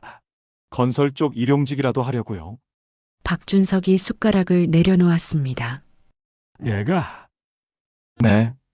아버지가 그렇게 시작하셨잖아요. 현우의 말에 박준석은 복잡한 표정을 지었어요. 나이가 40이 넘었는데 몸이 따라줄까? 해보겠습니다. 현우의 목소리에는 결연함이 담겨 있었어요. 박준석은 한참 동안 아들을 바라봤습니다. 그래, 한번 해봐. 그날 밤 박준석은 침실에서 책을 읽고 있었습니다. 수진이 차를 들고 들어왔어요.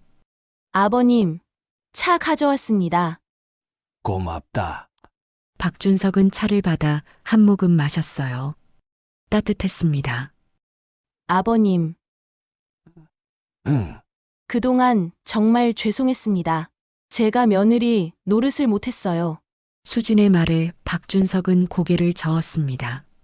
다 지난 일이다. 아버님, 수진은 잠시 머뭇거리다가 말했어요. 건강검진은 받아보실 생각 없으세요? 박준석의 표정이 굳어졌습니다. 또 그 얘기인가? 아니에요. 오해하지 마세요. 진짜 건강 때문에 드리는 말씀이에요. 필요 없다. 하지만 병원에서 의사 선생님도 정밀 검사 권유하셨잖아요. 수진의 말이 맞았어요. 퇴원할 때 의사가 2주 후에 신경과 정밀 검사를 받아보라고 했었죠. 그건 나중에 생각해 볼게. 아버님, 저희가 예약 도와드릴게요. 제가 아는 좋은 병원이. 됐다니까. 박준석이 단호하게 말했습니다. 더 이상 그 얘기하지 말아라. 수진은 입술을 깨물었어요. 하지만 물러서지 않았습니다. 알겠습니다. 하지만 건강은 정말 중요하니까 꼭 검사 받으세요. 그녀는 방을 나갔습니다. 복도에서 수지는 핸드폰을 꺼냈어요. 수경에게서 문자가 와 있었습니다. 의사 선생님 오케이 했어. 내일 만나자. 수지는 문자를 지우고 거실로 돌아갔습니다. 현우가 소파에서 노트북을 보고 있었어요. 구인 사이트를 검색하고 있었죠. 여보, 자야지. 내일부터 바빠질 텐데. 응, 조금만 더. 현우는 진지한 표정으로 화면을 들여다봤어요. 정말 일자리를 찾고 있었습니다.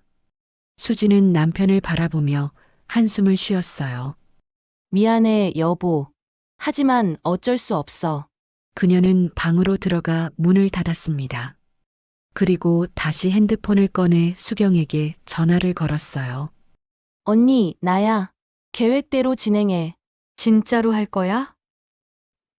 응. 다른 방법이 없어. 알았어. 내일 자세히 얘기하자. 전화를 끊은 수지는 침대에 누워 천장을 바라봤습니다. 양심이 찔렸어요. 하지만 15억의 빚이 그녀를 짓눌렀죠. 이게 마지막이야. 이것만 되면. 그녀는 눈을 감았습니다. 한편 박준석도 잠들지 못하고 있었어요. 창밖의 별들을 바라보며 생각에 잠겼습니다. 현우가 정말 변할까? 아들이 보여준 모습이 진심인지 아니면 또 다른 연기인지 확신할 수 없었어요. 하지만 한 가지는 분명했습니다. 자신에게 남은 시간이 많지 않다는 것. 빨리 결정해야 해. 박준석은 서랍을 열어 희망재단 팸플릿을 꺼냈습니다. 거기에는 재단이 돕는 노인들의 사진이 있었어요. 이분들을 위해 쓰이는 게 맞아. 그는 다시 한번 결심을 다졌습니다. 밤은 깊어갔고 각자의 방에서 세 사람은 서로 다른 생각을 하고 있었습니다. 그리고 다음 날 예상치 못한 사건이 일어났습니다. 다음 날 아침 현우는 일찍 집을 나섰습니다. 건설 현장 일용직 면접을 보러 가는 길이었어요. 처음 해보는 육체 노동이었죠. 잘 다녀와요.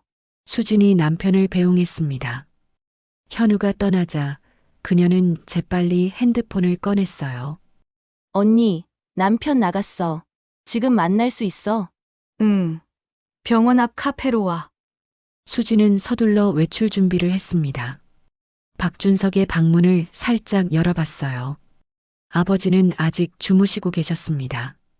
수지는 조용히 집을 나섰습니다. 30분 후 그녀는 강남의 한 대학병원 근처 카페에서 수경을 만났어요. 다 준비됐어? 수진이 급하게 물었습니다.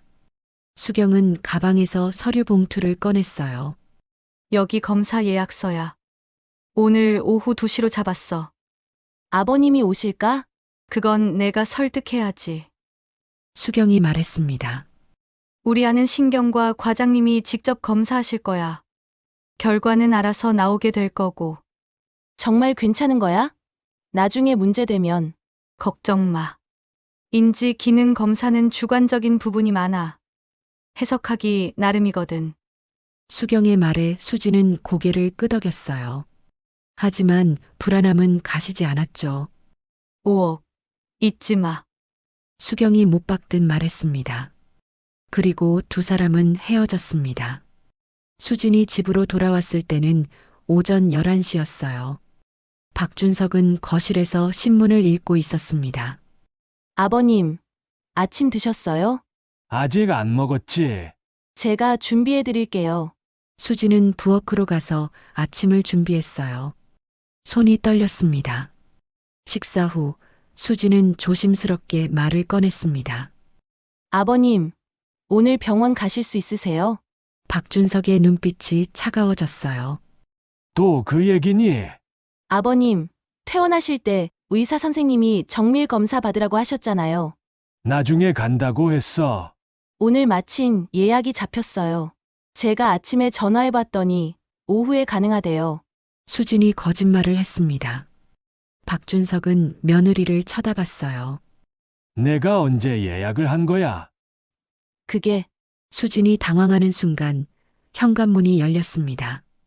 현우가 들어왔어요. 얼굴이 흑투성이었죠. 어머, 당신 벌써 왔어? 몸이 안 따라주네. 현우는 피곤한 표정으로 소파에 주저앉았습니다. 면접 보고 시범으로 일해봤는데 생각보다 힘들더라. 내일부터 정식으로 출근하기로 했어. 박준석은 아들의 모습을 보며 복잡한 표정을 지었어요. 무리하지 마. 괜찮아요, 아버지. 이 정도는 해야죠. 현우가 씻으러 들어가자 수진이 다시 박준석에게 말했습니다. 아버님, 정말 오늘 병원 가셔야 해요. 예약 취소하면 다시 잡기 힘들어요. 박준석은 고민했습니다. 사실 어제부터 머리가 좀 아프긴 했어요. 몇 시 예약이니? 오후 2시요. 알았다. 가보자. 수진은 안도의 한숨을 쉬었습니다. 됐어. 오후 1시 30분 수진은 박준석을 모시고 병원으로 향했어요. 현우는 집에서 쉬고 있었습니다. 너무 피곤해서 사실을 알려주지 않았죠. 병원에 도착하자 수경이 로비에서 기다리고 있었어요. 아버님, 안녕하세요. 자네도 왔나? 박준석은 의아했습니다. 수경은 미소를 지었어요. 수진이가 혼자 모시기 힘들 것 같아서 왔어요. 그래. 세 사람은 신경과로 올라갔습니다. 접수를 마치고 대기실에 앉았어요. 박준석은 주변을 둘러봤습니다. 대기하는 사람들이 많았어요. 대부분 노인들이었죠. 박준석님, 간호사가 이름을 불렀습니다. 박준석은 일어서서 진료실로 들어갔어요. 50대 중반의 의사가 앉아 있었습니다. 신경과 과장 김태연이었어요. 어서 오세요. 앉으세요. 친절한 목소리였습니다. 박준석은 자리에 앉았어요. 어떤 증상으로 오셨습니까? 며칠 전에 쓰러진 적이 있어서요. 서울 대병원에서 오셨군요. 기록 봤습니다. 김태연은 컴퓨터 화면을 보며 말했습니다. 오늘은 인지 기능 검사를 하겠습니다. 간단한 질문 몇 가지 드릴게요. 네. 검사가 시작됐습니다. 오늘이 몇 월 몇일입니까? 11월 9일입니다. 지금 계신 곳이 어디죠? 병원이요. 강남. 무슨 병원이더라? 박준석이 잠시 머뭇거렸어요. 김태연은 메모를 했습니다. 제가 단어 3개를 말씀드릴 겁니다. 기억하셨다가 나중에 말씀해 주세요. 사과, 자동차, 연필. 사과, 자동차, 연필. 박준석이 따라 말했어요. 검사는 20분 정도 계속됐습니다. 간단한 계산, 그림 그리기, 단어 기억하기. 아까 제가 말씀드린 단어 3개 기억나세요? 박준석은 기억을 더듬었습니다. 사과, 자동차. 그리고 마지막 단어가 떠오르지 않았어요. 모르겠습니다. 김태연은 고개를 끄덕이며 기록했습니다. 알겠습니다. MRI 촬영도 해야겠네요. MRI요. 네, 뇌 상태를 정밀하게 봐야 합니다. 박준석은 불안했습니다. 자신이 정말 문제가 있는 걸까요? MRI 촬영을 마치고 다시 대기실로 돌아왔어요. 수진과 수경이 기다리고 있었습니다. 어떠셨어요? 모르겠네. 의사가 결과 보고 설명해 준다는데. 1시간쯤 지나자 간호사가 다시 불렀습니다. 보호자분도 함께 들어오세요. 수진이 박준석과 함께 진료실로 들어갔어요. 수경은 밖에 남았죠.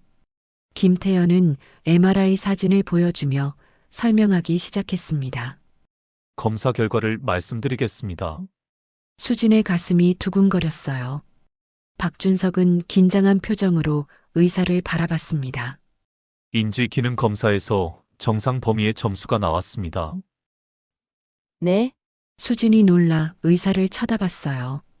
정상이라고요? 네. 나이를 고려하면 매우 양호한 수준입니다. 김태현은 차분하게 말했습니다.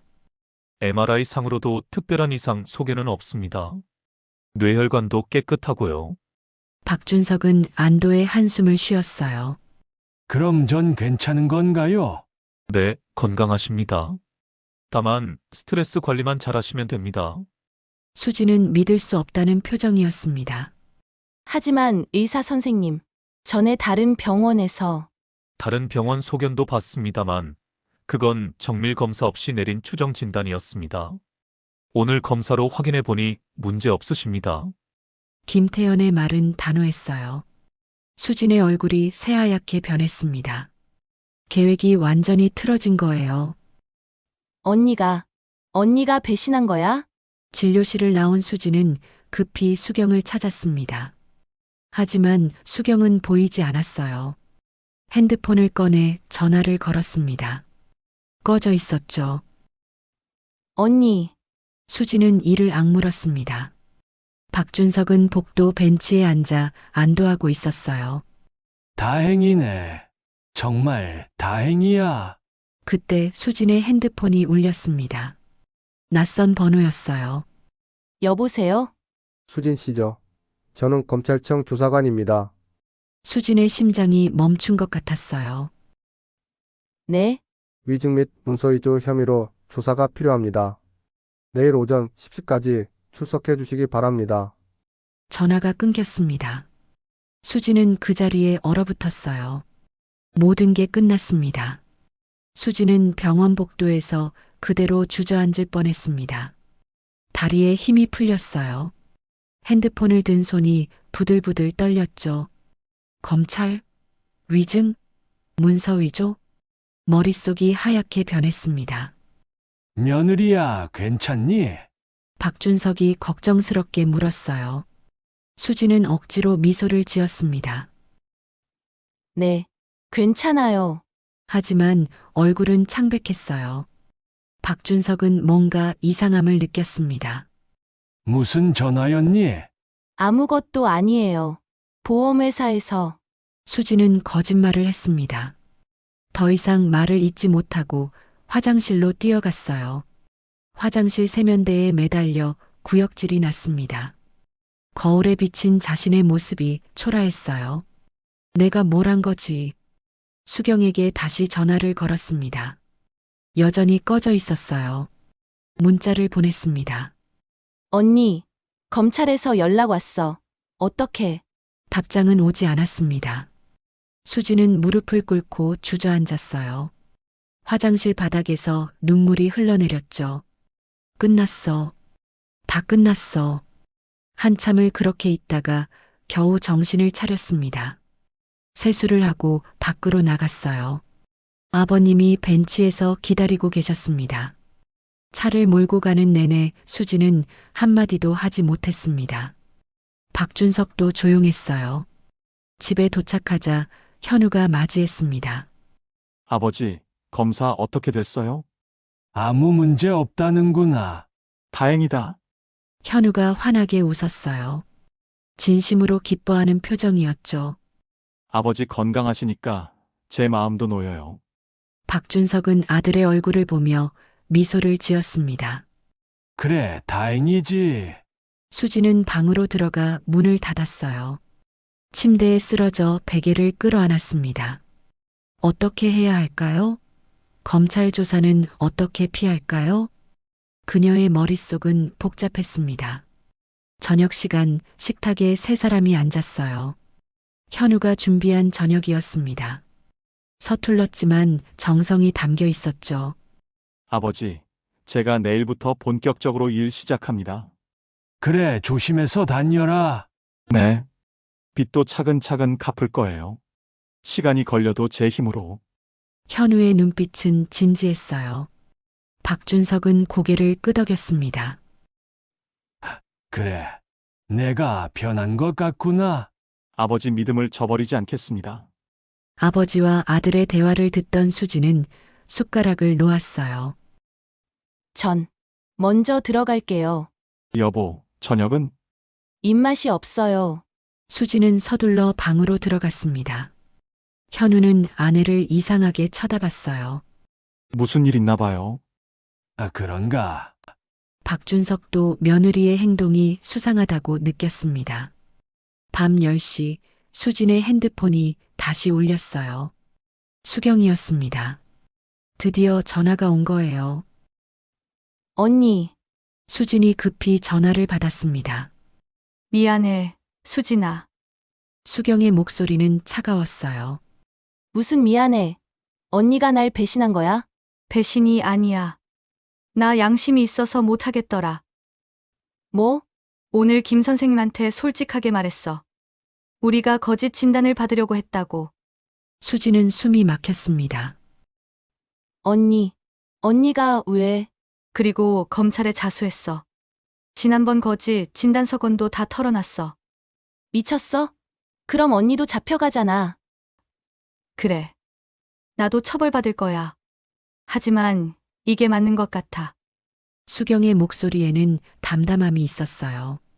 우리가 잘못한 거야, 수진아. 시아버지를 그렇게 속이려고 한 게. 언니, 너도 내일 출석해. 솔직하게 말하면 형량이 낮아질 거야. 전화가 끊겼습니다. 수지는 핸드폰을 움켜쥐고 울음을 터뜨렸어요. 모든 게 무너졌습니다.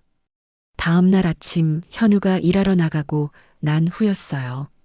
수지는 거실로 나왔습니다. 박준석이 신문을 읽고 있었죠. 아버님, 박준석이 며느리를 돌아봤습니다. 수진의 눈이 퉁퉁 부어 있었어요. 무슨 일 있니? 죄송합니다. 수지는 무릎을 꿇었습니다. 박준석은 놀라 신문을 내려놓았어요. 이게 무슨... 제가 정말 잘못했습니다. 수지는 고개를 조아리며 울었습니다. 그리고 모든 걸 털어놨어요. 거짓 진단서를 만들려고 했던 일, 수경과 공모한 일, 검사 결과를 조작하려 했던 일. 저희가 너무 잘못했습니다. 아버님, 재산 때문에, 돈 때문에. 고백이 끝나자 방은 무거운 침묵에 휩싸였습니다. 박준석은 며느리를 내려다봤어요. 분노해야 할 상황이었지만 이상하게 분노가 일지 않았습니다. 일어나라. 아버님, 일어나라고. 수지는 떨리는 몸으로 일어섰어요. 박준석은 창밖을 바라봤습니다. 너 현우한테는 말했니? 아니요. 말 못했어요. 그래. 박준석은 긴 한숨을 쉬었습니다. 내가 검찰에 가야 한다고? 네. 오늘 오전에. 그런가? 가서 솔직하게 말하고. 아버님, 수진이 다시 울음을 터뜨렸습니다. 박준석은 며느리를 보며 말했어요. 나도 잘못이 있다.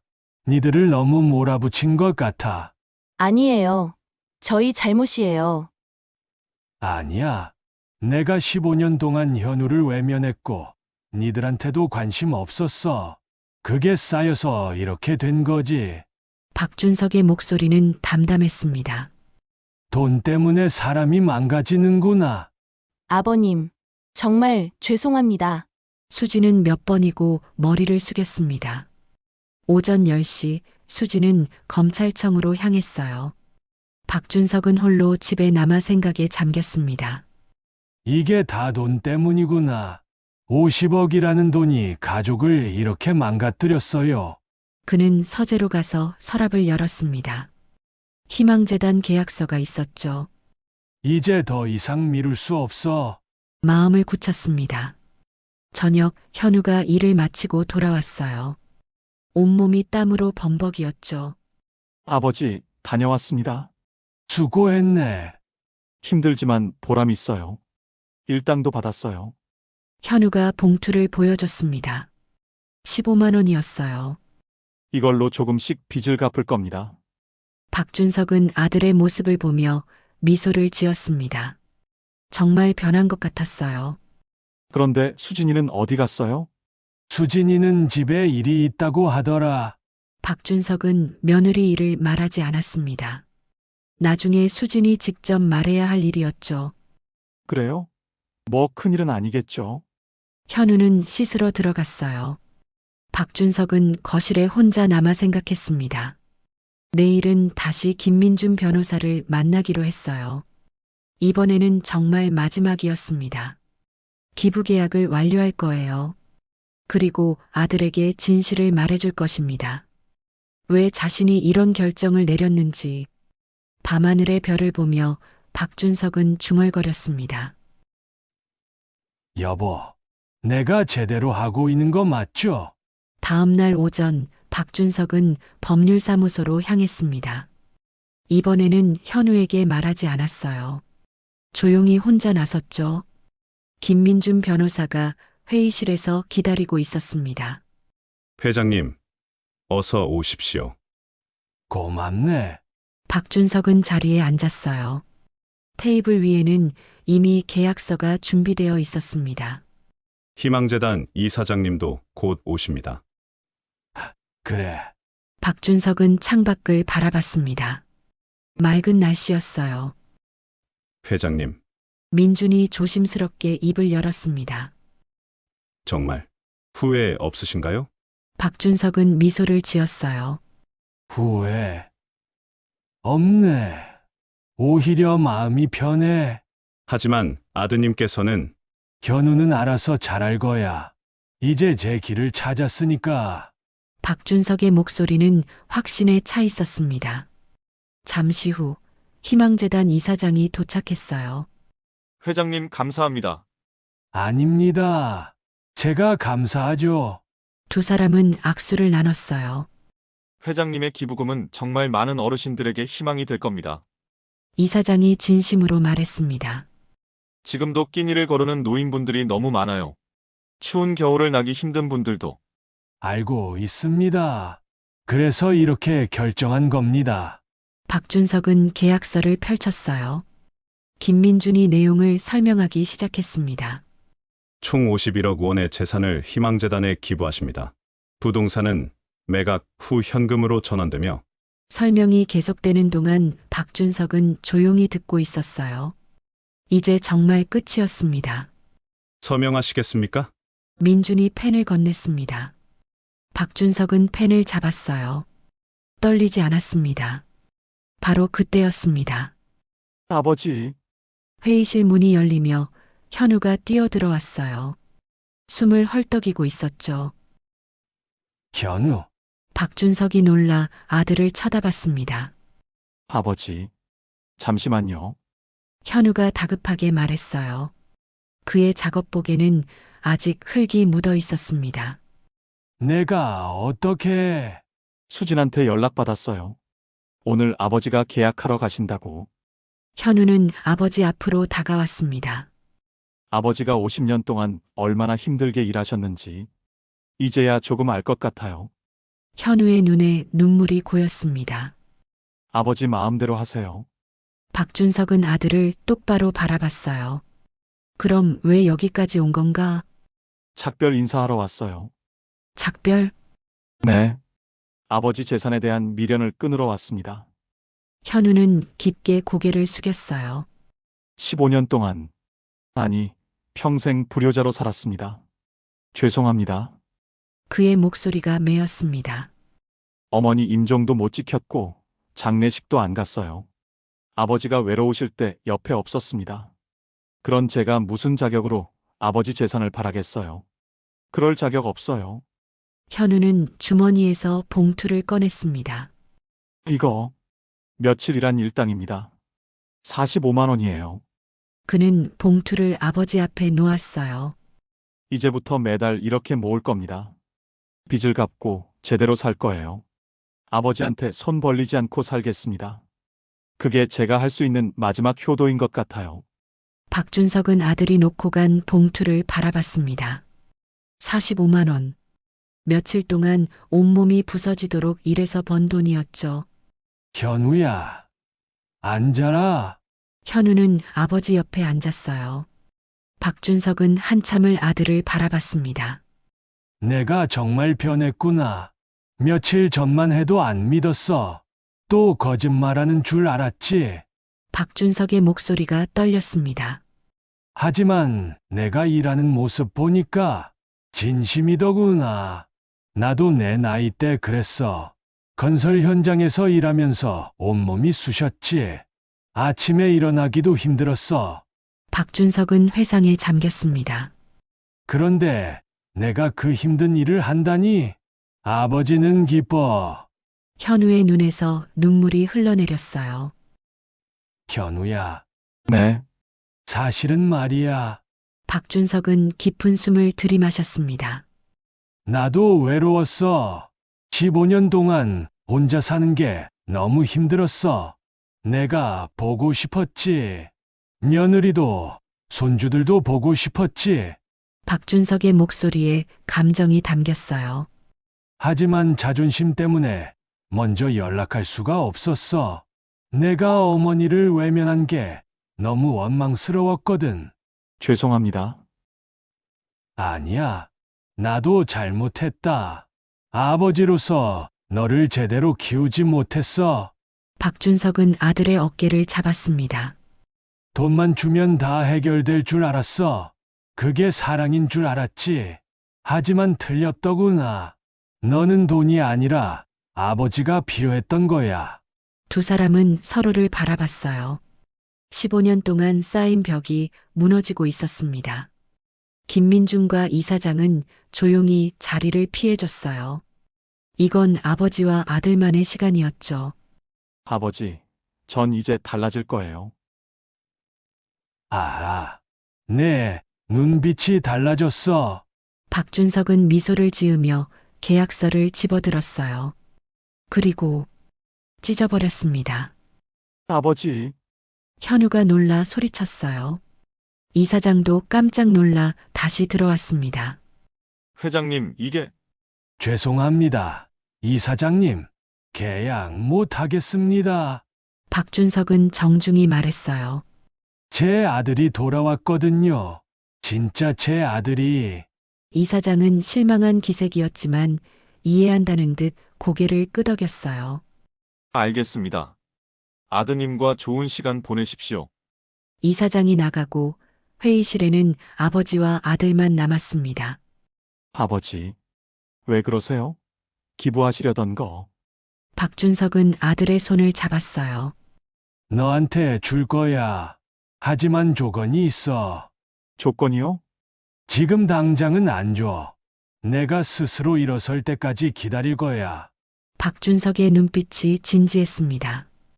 1년이든 5년이든 내가 빚을 다 갚고 제 힘으로 살 수 있을 때까지. 그때 가서 내 재산을 물려받아. 그때는 내가 제대로 쓸 수 있을 거다. 현우는 아버지를 꼭 껴안았습니다. 감사합니다, 아버지. 정말 감사합니다. 두 사람은 한참을 그렇게 있었어요. 15년 만에 진짜 아버지와 아들로 만난 순간이었습니다. 3개월이 흘렀습니다. 겨울이 깊어지던 2월의 어느 날, 박준석의 집 거실은 따뜻한 웃음소리로 가득했어요. 할아버지, 이거 봐요. 8살 손녀 박서연이 그림을 들고 뛰어왔습니다. 현우의 딸이었어요. 어디 보자. 오, 이게 우리 서연이가 그린 거야. 네. 할아버지랑 저랑 같이 있는 거예요. 박준석은 그림을 받아들고 흐뭇하게 웃었어요. 3개월 전만 해도 상상도 못했던 모습이었죠. 할아버지 국 식었어요. 12살 손자 박민준이 밥상을 차리고 있었습니다. 그래, 고맙다. 박준석은 식탁에 앉았어요. 따뜻한 된장찌개 냄새가 났습니다. 아버지, 다녀왔습니다. 현관문이 열리며 현우가 들어왔어요. 예전보다 훨씬 건강해 보이는 얼굴이었습니다. 일 끝났니? 네, 오늘 공사 마무리했어요. 현우는 이제 건설 현장의 팀장이 되어 있었어요. 3개월 동안 성실하게 일한 결과였죠. 수고했다. 별 말씀을요. 덕분에 이번 달 급여가 꽤 나왔어요. 현우가 봉투를 꺼냈습니다. 450만 원이었어요. 이걸로 비닐부를 갚았어요. 박준석은 뿌듯한 표정으로 아들을 바라봤어요. 수진도 부엌에서 나왔습니다. 그녀는 많이 달라져 있었어요. 검찰 조사 결과 기소유예 처분을 받았습니다. 초범이고 진심으로 반성했으며 실제 피해가 발생하지 않았다는 점이 참작됐죠. 아버님, 저녁 드세요. 고맙네, 며느리. 수지는 이제 매주 시아버지 댁을 찾아왔어요. 식사도 준비하고 청소도 도왔죠. 아가, 요즘 일은 어떠니? 식당에서 설거지 일하는데 괜찮아요. 힘들지만 보람 있어요. 수진도 파트타임 일을 시작했습니다. 가족 경제에 보탬이 되고 싶었거든요. 저녁 식사 시간 6식구가 둘러앉았어요. 박준석, 현우, 수진 그리고 두 손주들. 이수경도 함께였습니다. 언니도 맛있게 먹어. 고마워. 수진아. 수경도 집행유예를 받았어요. 자수한 덕분에 실형은 면했죠. 그녀는 이제 자원봉사센터에서 일하고 있었습니다. 속죄하는 마음으로 노인 돌봄 활동을 하고 있었어요. 현우가 잔을 들었습니다. 우리 가족이 다시 모인 걸 축하해요. 건배. 모두가 잔을 부딪혔어요. 웃음꽃이 피어났습니다. 식사 후 박준석과 현우는 거실 소파에 나란히 앉았어요. 아버지, 응, 제가 내년쯤이면 빚을 절반쯤 갚을 수 있을 것 같아요. 그래. 잘 됐구나. 그리고 작은 건설 회사를 차리려고 해요. 제대로 된 회사요. 현우의 눈빛은 진지했습니다. 아버지처럼 정직하게 일하는 회사를 만들고 싶어요. 박준석은 아들의 어깨를 토닥였어요. 할 수 있을 거야. 감사합니다, 아버지. 아버지가 안 계셨으면 전 지금도 헤매고 있었을 거예요. 아니야. 내 스스로 깨달은 거지. 박준석은 창밖을 바라봤습니다. 눈이 내리고 있었어요. 현우야, 네, 내가 너한테 미안한 게 있어. 무슨 말씀이세요? 박준석은 아들을 돌아봤어요. 50억을 기부하려고 했을 때 말이야. 사실은 너한테 실망해서 그런 거였어. 내가 변할 수 없을 거라고 생각했지. 그래서 차라리 남한테 주는 게 낫다고 판단했어. 현우는 고개를 숙였습니다. 하지만 너는 변했어. 진짜로 변했더구나. 박준석의 목소리가 떨렸어요. 그게 나한테는 50억보다 더 값진 거야. 돈은 다시 벌 수 있어. 하지만 가족은 잃으면 다시 못 찾아. 박준석은 아들의 손을 꼭 잡았습니다. 15년 동안 헤어져 있었잖아. 그게 얼마나 외로웠는지 아니? 죄송합니다. 이제 됐다. 내가 돌아왔으니까. 두 사람은 말없이 눈 내리는 풍경을 바라봤어요. 잠시 후 수진이 차를 가져왔습니다. 아버님, 따뜻한 차 드세요. 고맙다. 수진은 자리에 앉으며 조심스럽게 물었어요. 아버님, 그 재산은 어떻게 하실 거예요? 박준석은 차를 한 모금 마시며 대답했습니다. 반은 희망재단에 기부할 거야. 네, 현우와 수진이 놀라 아버지를 쳐다봤어요. 25억은 어려운 노인들 위해 쓰이는 게 맞아. 나도 늙어보니까 알겠더구나.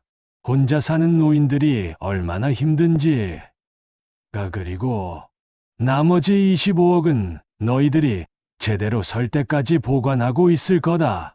박준석은 아들을 똑바로 쳐다봤어요. 내가 빚 다 갚고 사업도 안정되면 그때 가서 물려줄게. 감사합니다, 아버지. 대신 조건이 있어. 무엇이든지요.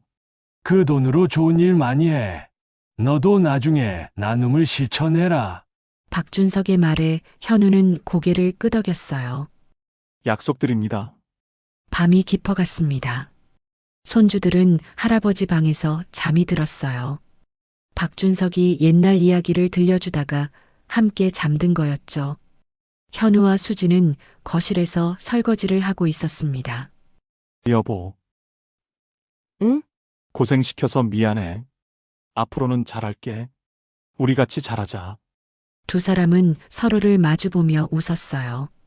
다음 날 아침 박준석은 일찍 일어났습니다. 정원으로 나가 장미를 바라봤어요.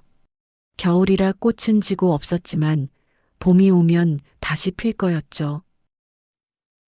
여보, 하늘을 향해 조용히 말했습니다. 우리 아들 돌아왔어요. 진짜 우리 아들이. 눈물이 뺨을 타고 흘러내렸어요. 기쁨의 눈물이었습니다.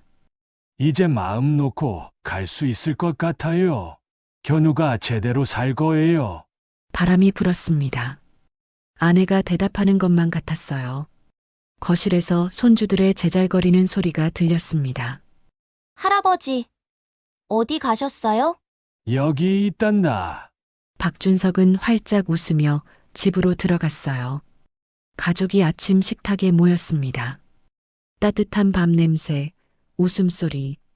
이게 진짜 행복이었습니다. 50억보다 값진 것, 돈으로 살 수 없는 것, 바로 가족이었죠. 10년 후, 박준석의 묘 앞에 한 가족이 서 있었습니다. 현우, 수진, 그리고 성장한 두 자녀였어요. 현우가 묘비를 쓰다듬으며 말했습니다. 빚 다 갚았어요. 회사도 잘 되고 있고요. 그리고 그는 신문 기사를 꺼내 놓았어요. 박준석 장학재단 설립 기사예요. 아버지 이름으로 만들었어요. 현우는 아버지가 남긴 유산으로 장학재단을 만들었습니다. 어려운 학생들을 돕는 재단이었죠. 아버지 뜻대로 좋은 일에 쓰고 있어요. 묘 옆에는 어머니의 묘가 나란히 있었습니다. 어머니, 아버지, 사랑합니다. 현우의 눈에서 눈물이 흘렀어요. 하지만 따뜻한 눈물이었습니다. 가족은 묘 앞에서 한참을 함께 있었어요. 돌아가는 길, 현우가 하늘을 올려다봤습니다. 아버지, 이제 이해해요.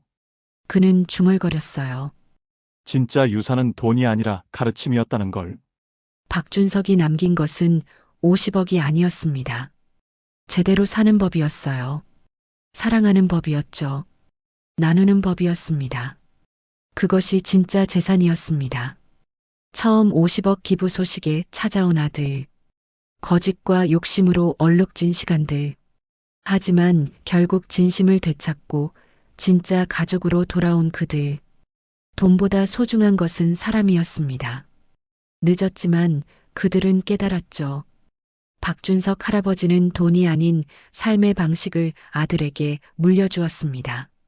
그리고 그것은 다음 세대에게도 이어졌죠. 진짜 유산은 통장 잔고가 아니라 마음속에 새겨지는 가르침이었습니다.